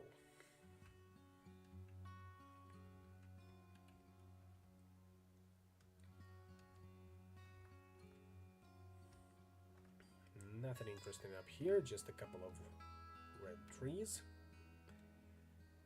Maybe it's like an eternal autumn here. Things are all constantly on the verge of death, but not quite. Oh, more spiders. Spider 64 and Clockatoo.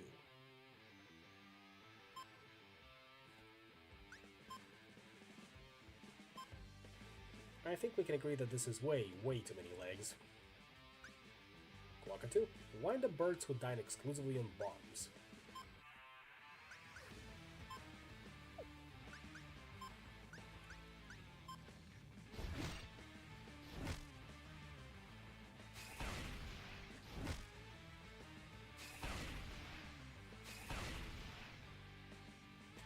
Of course, those two immediately kamikaze themselves into me, as any angry bird would.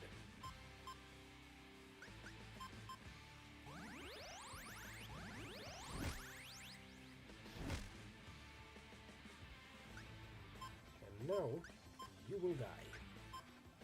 Because I hate spiders.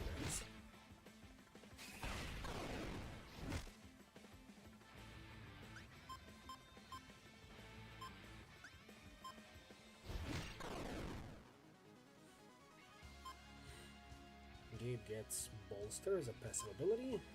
I'll need to double check on that one.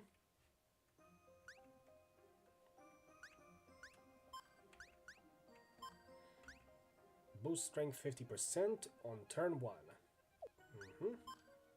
Soul Link gives Leviathan bonuses to strength, magic, and speed while in combat when equipped.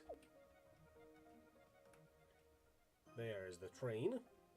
Yes, the quote-unquote train, but first, one more combat, with ease. Antler Party. Sometimes a bunch of antlers team up. 2 element weaknesses. Let's see if Dark Attack is any of them.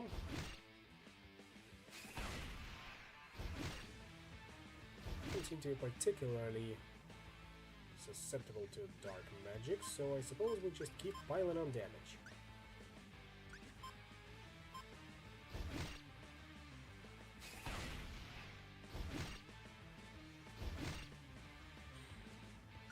Now, if you would stop attacking Leviathan, that would be lovely.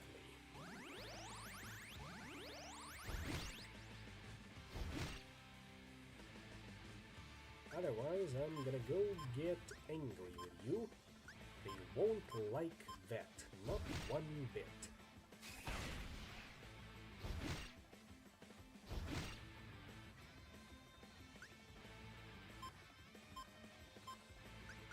Right, heal yourself up.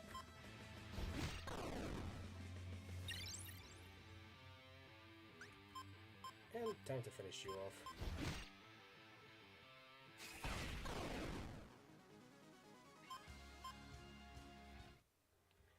And now we can get to the train.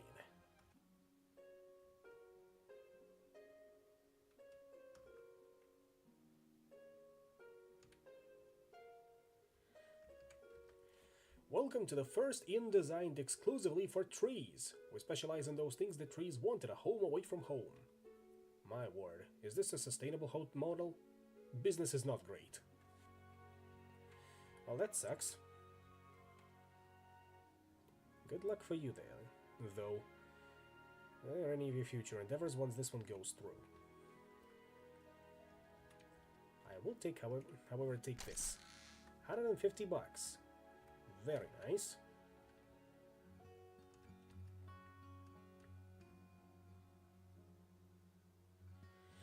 And there it is, in all its glory. Nobody else to go but in. Hestia, we're coming! Gabriel, climb aboard. Doc, we've heard a lot of bad stuff about this train. It's not really a train, I think that's the big one. It's a huge monster for real. And it eats the people that ride it, which, I don't know. Seems bad.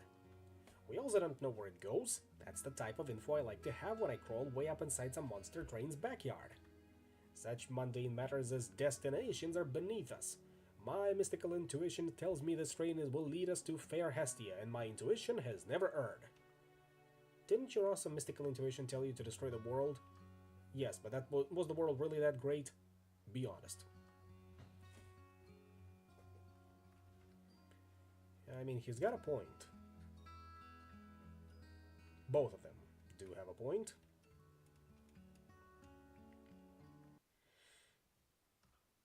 This train doesn't look quite regulation, I would say. Even so, he wipes off his hand on a surface, but somehow the hand is filthier by the end of the process. Oh, good, some tentacles. I know that's what I'm looking for when I ride trains. These are no doubt safety tentacles, Gabriel. Surely that must put your mind at ease. It doesn't. I will, however, take this. Molotov quantity upgrade for your item duplicator. Molotovs can be used to inflict fire damage on an enemy in combat. Increase the damage and number of times you can use Molotovs in battle by purchasing upgrades at an Underhell item shop. Can read that book? No. Let's just flip the switch then. Ah, this moist nodule looks promising. Perhaps it will stimulate the beast. As Dr. Blood presses down, fluid leaves the sac until it flops over the edge. It's hard to know if that's a good thing. We'll take it as, yes, the beast is now satisfied.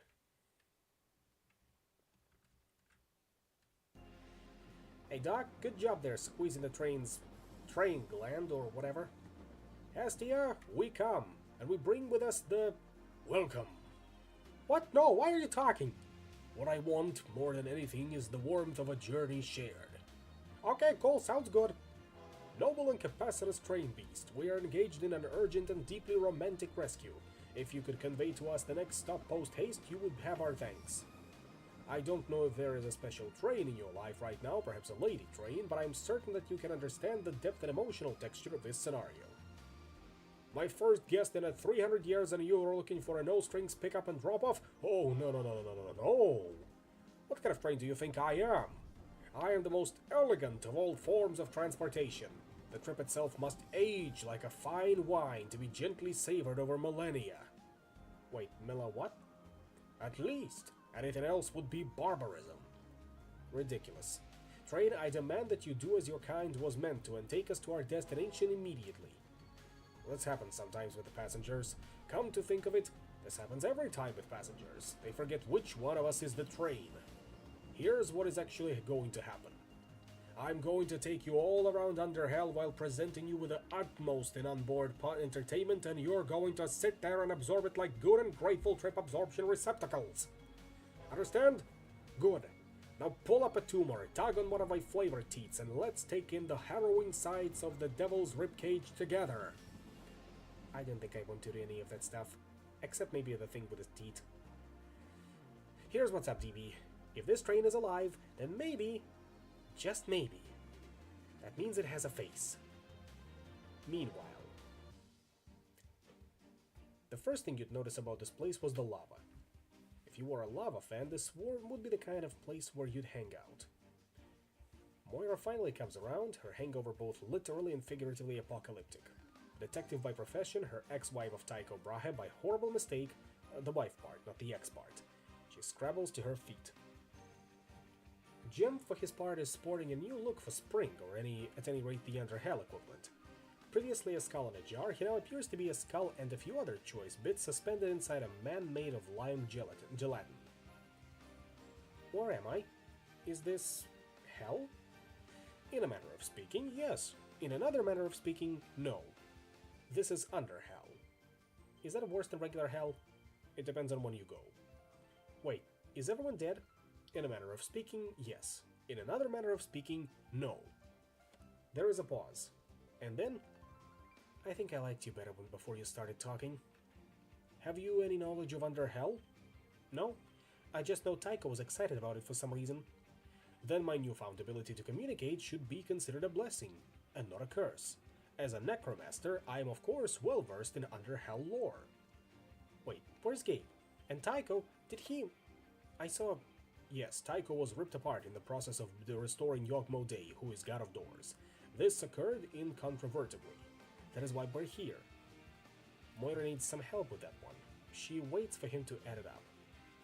The long project of the Brahe clan requires a precise sequence of deicides, or of murdered gods, to fully destroy our universe. But there was always one god hidden, one they could not find. Yogmo Day became the god on the door to Underhell by virtue of a Brahe's tainted blood, destroying himself and everything else in the process. There is nothing else left but Underhell because there is a god somewhere here to sustain it. Tycho will be working hard to find and destroy this god. That is the state of play. As for Gabriel, even a slight variation in initial position can have a huge effect on your destination in an interdimensional travel scenario. He could be anywhere or nowhere. There is some evidence to suggest that Gabe is still in command of his faculties, however. Look at this. And made that for us. It's our duplicator, right? Yes and no. I believe that when we transitioned into the Underhell, the item duplicator essence was split somehow. We hold one of the pieces of its essence here.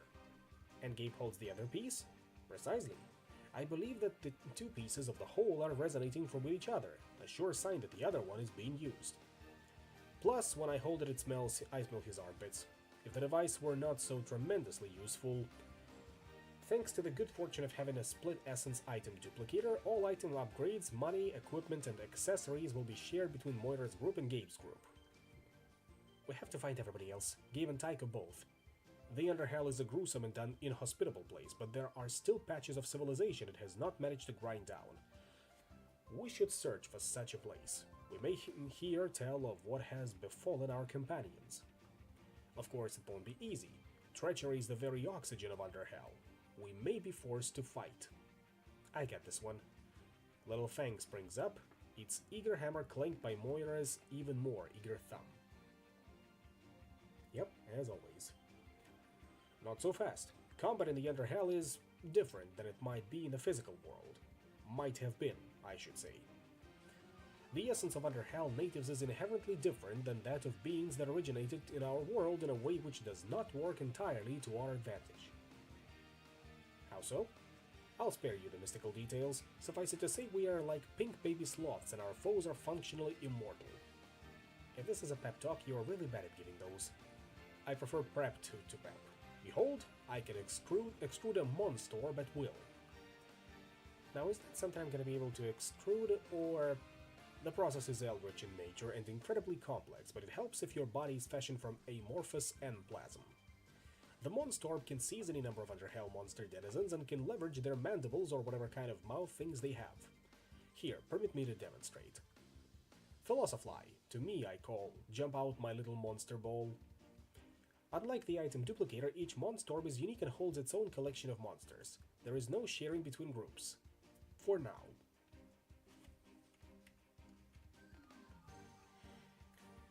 I think we can go for another battle or two, and then we'll be done for tonight. But our first enemy, I believe, is a reference to Hunger Games. The first time a new summoner uses a Monstorb, their inherent essence merges with the power of the orb to create a new and fearsome creatureoid. Since we are unlikely to go far relying solely on my Philosophy, I would recommend that you take the Monstorb for this battle and conjure a Monstarian of your own. He extends the orb to Moira, and as she reaches for it, it's clear that the orb longs to be with her. It bounces from Jim's palm up and sails to Moira's without touching it. It wants to play. It floats every which way, always close to her. Eventually, it decides it would prefer to be 3 smaller orbs. What can you do? Am I doing this right? Yes. And like, the poem? Is it important to have a poem, or... There is a pause, which Jim's impassive face renders strange. And then, poetry is not strictly required. Alright then, cough it up, ball, let's see what you got. A ball of hungry fire launches at a strange angle. It strikes the earth and then a stone face until it opens at her feet. An adorned rodent tries to look cool as it struggles to its feet, adjusting its puka shell necklace. Wow, a rodent! This is a fascinating result, Moira. What's that supposed to mean? Whatever you think it means. That is what it means. Some abilities, like the Gumshoe Interrogate spell, have the ability to interrupt the enemy. Normally these abilities will push the enemy back slightly on the time bar, but if you use one when the enemy is between the act bars of the time bar, of the command and act parts of the time bar, the effect will be amplified and the enemy will be pushed back a great deal. Give Interrupt a try in this battle, as we're going up against 2 Arsens. Seriously hot. Not that way. I mean, hot in a way that fire's hot.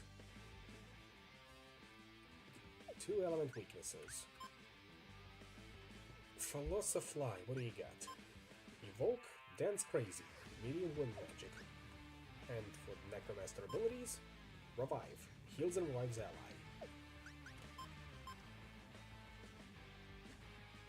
There's the Gumshoe with its Interrogate.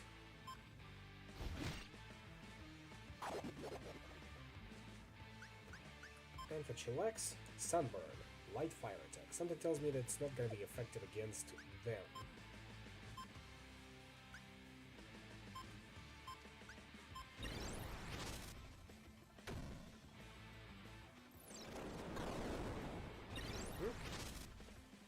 As expected.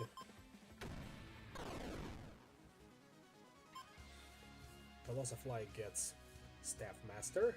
Broden gets Dagger Master.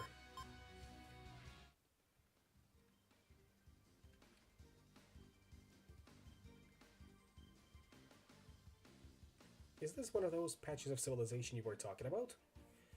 I fear it may be entirely the opposite. Look up on the gate. Do you recognize the sigil? That's Tycho's, isn't it? The Startling Developments Detective Agency? And much more, I suspect.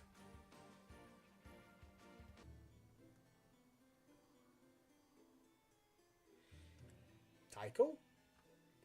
No one would ever attack our base from the back door, they said. And yet here you are. I'll figure out how you crossed an ocean of lava once I've got you on the wreck. But first things first. Tycho? Could be him. He's been a real jerk, though. 3 element weaknesses.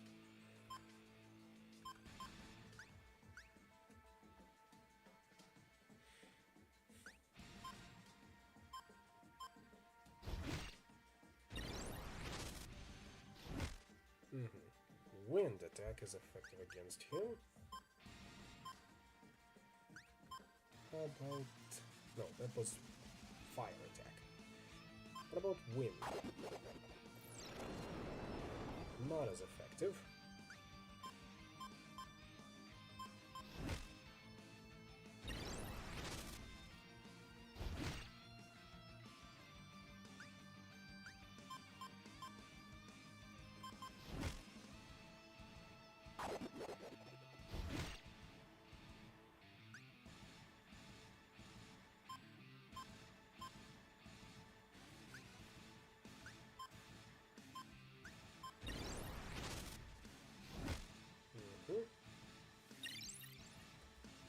Very good.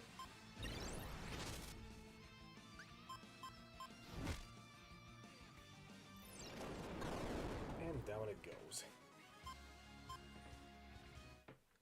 Tycho, snap out of it! Do I know you? No, I don't believe you, so you must think of a different Tycho. I mean, there are 5,937 of us. Actually, make that 5,936. He or it, or whatever it is, just evaporates. Okay, what? Due to their extensive dabblings in the Dark Arts, death to a member of the Brahe clan is an express ticket to the Underhell. I thought that was a byproduct of their fascination. Could it have been a deliberate plan? He did not merely bear a resemblance to the Tycho of our acquaintance. He was utterly identical. I know. Is it bad that I felt kind of, I don't know, good? That's bad, right? You may keep your own counsel on such matters. But if this is a castle full of Brahe, we might find Tycho here. The Tycho, I mean. Apparently, Tychos are in ready supply.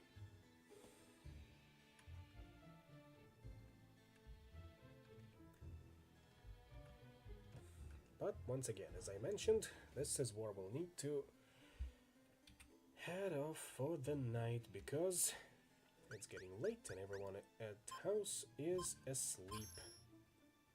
We'll continue next week. And for now, I'd like to thank you all for coming. Hopefully you've enjoyed the game as much as I did. And I will see you all on Tuesday. Good night.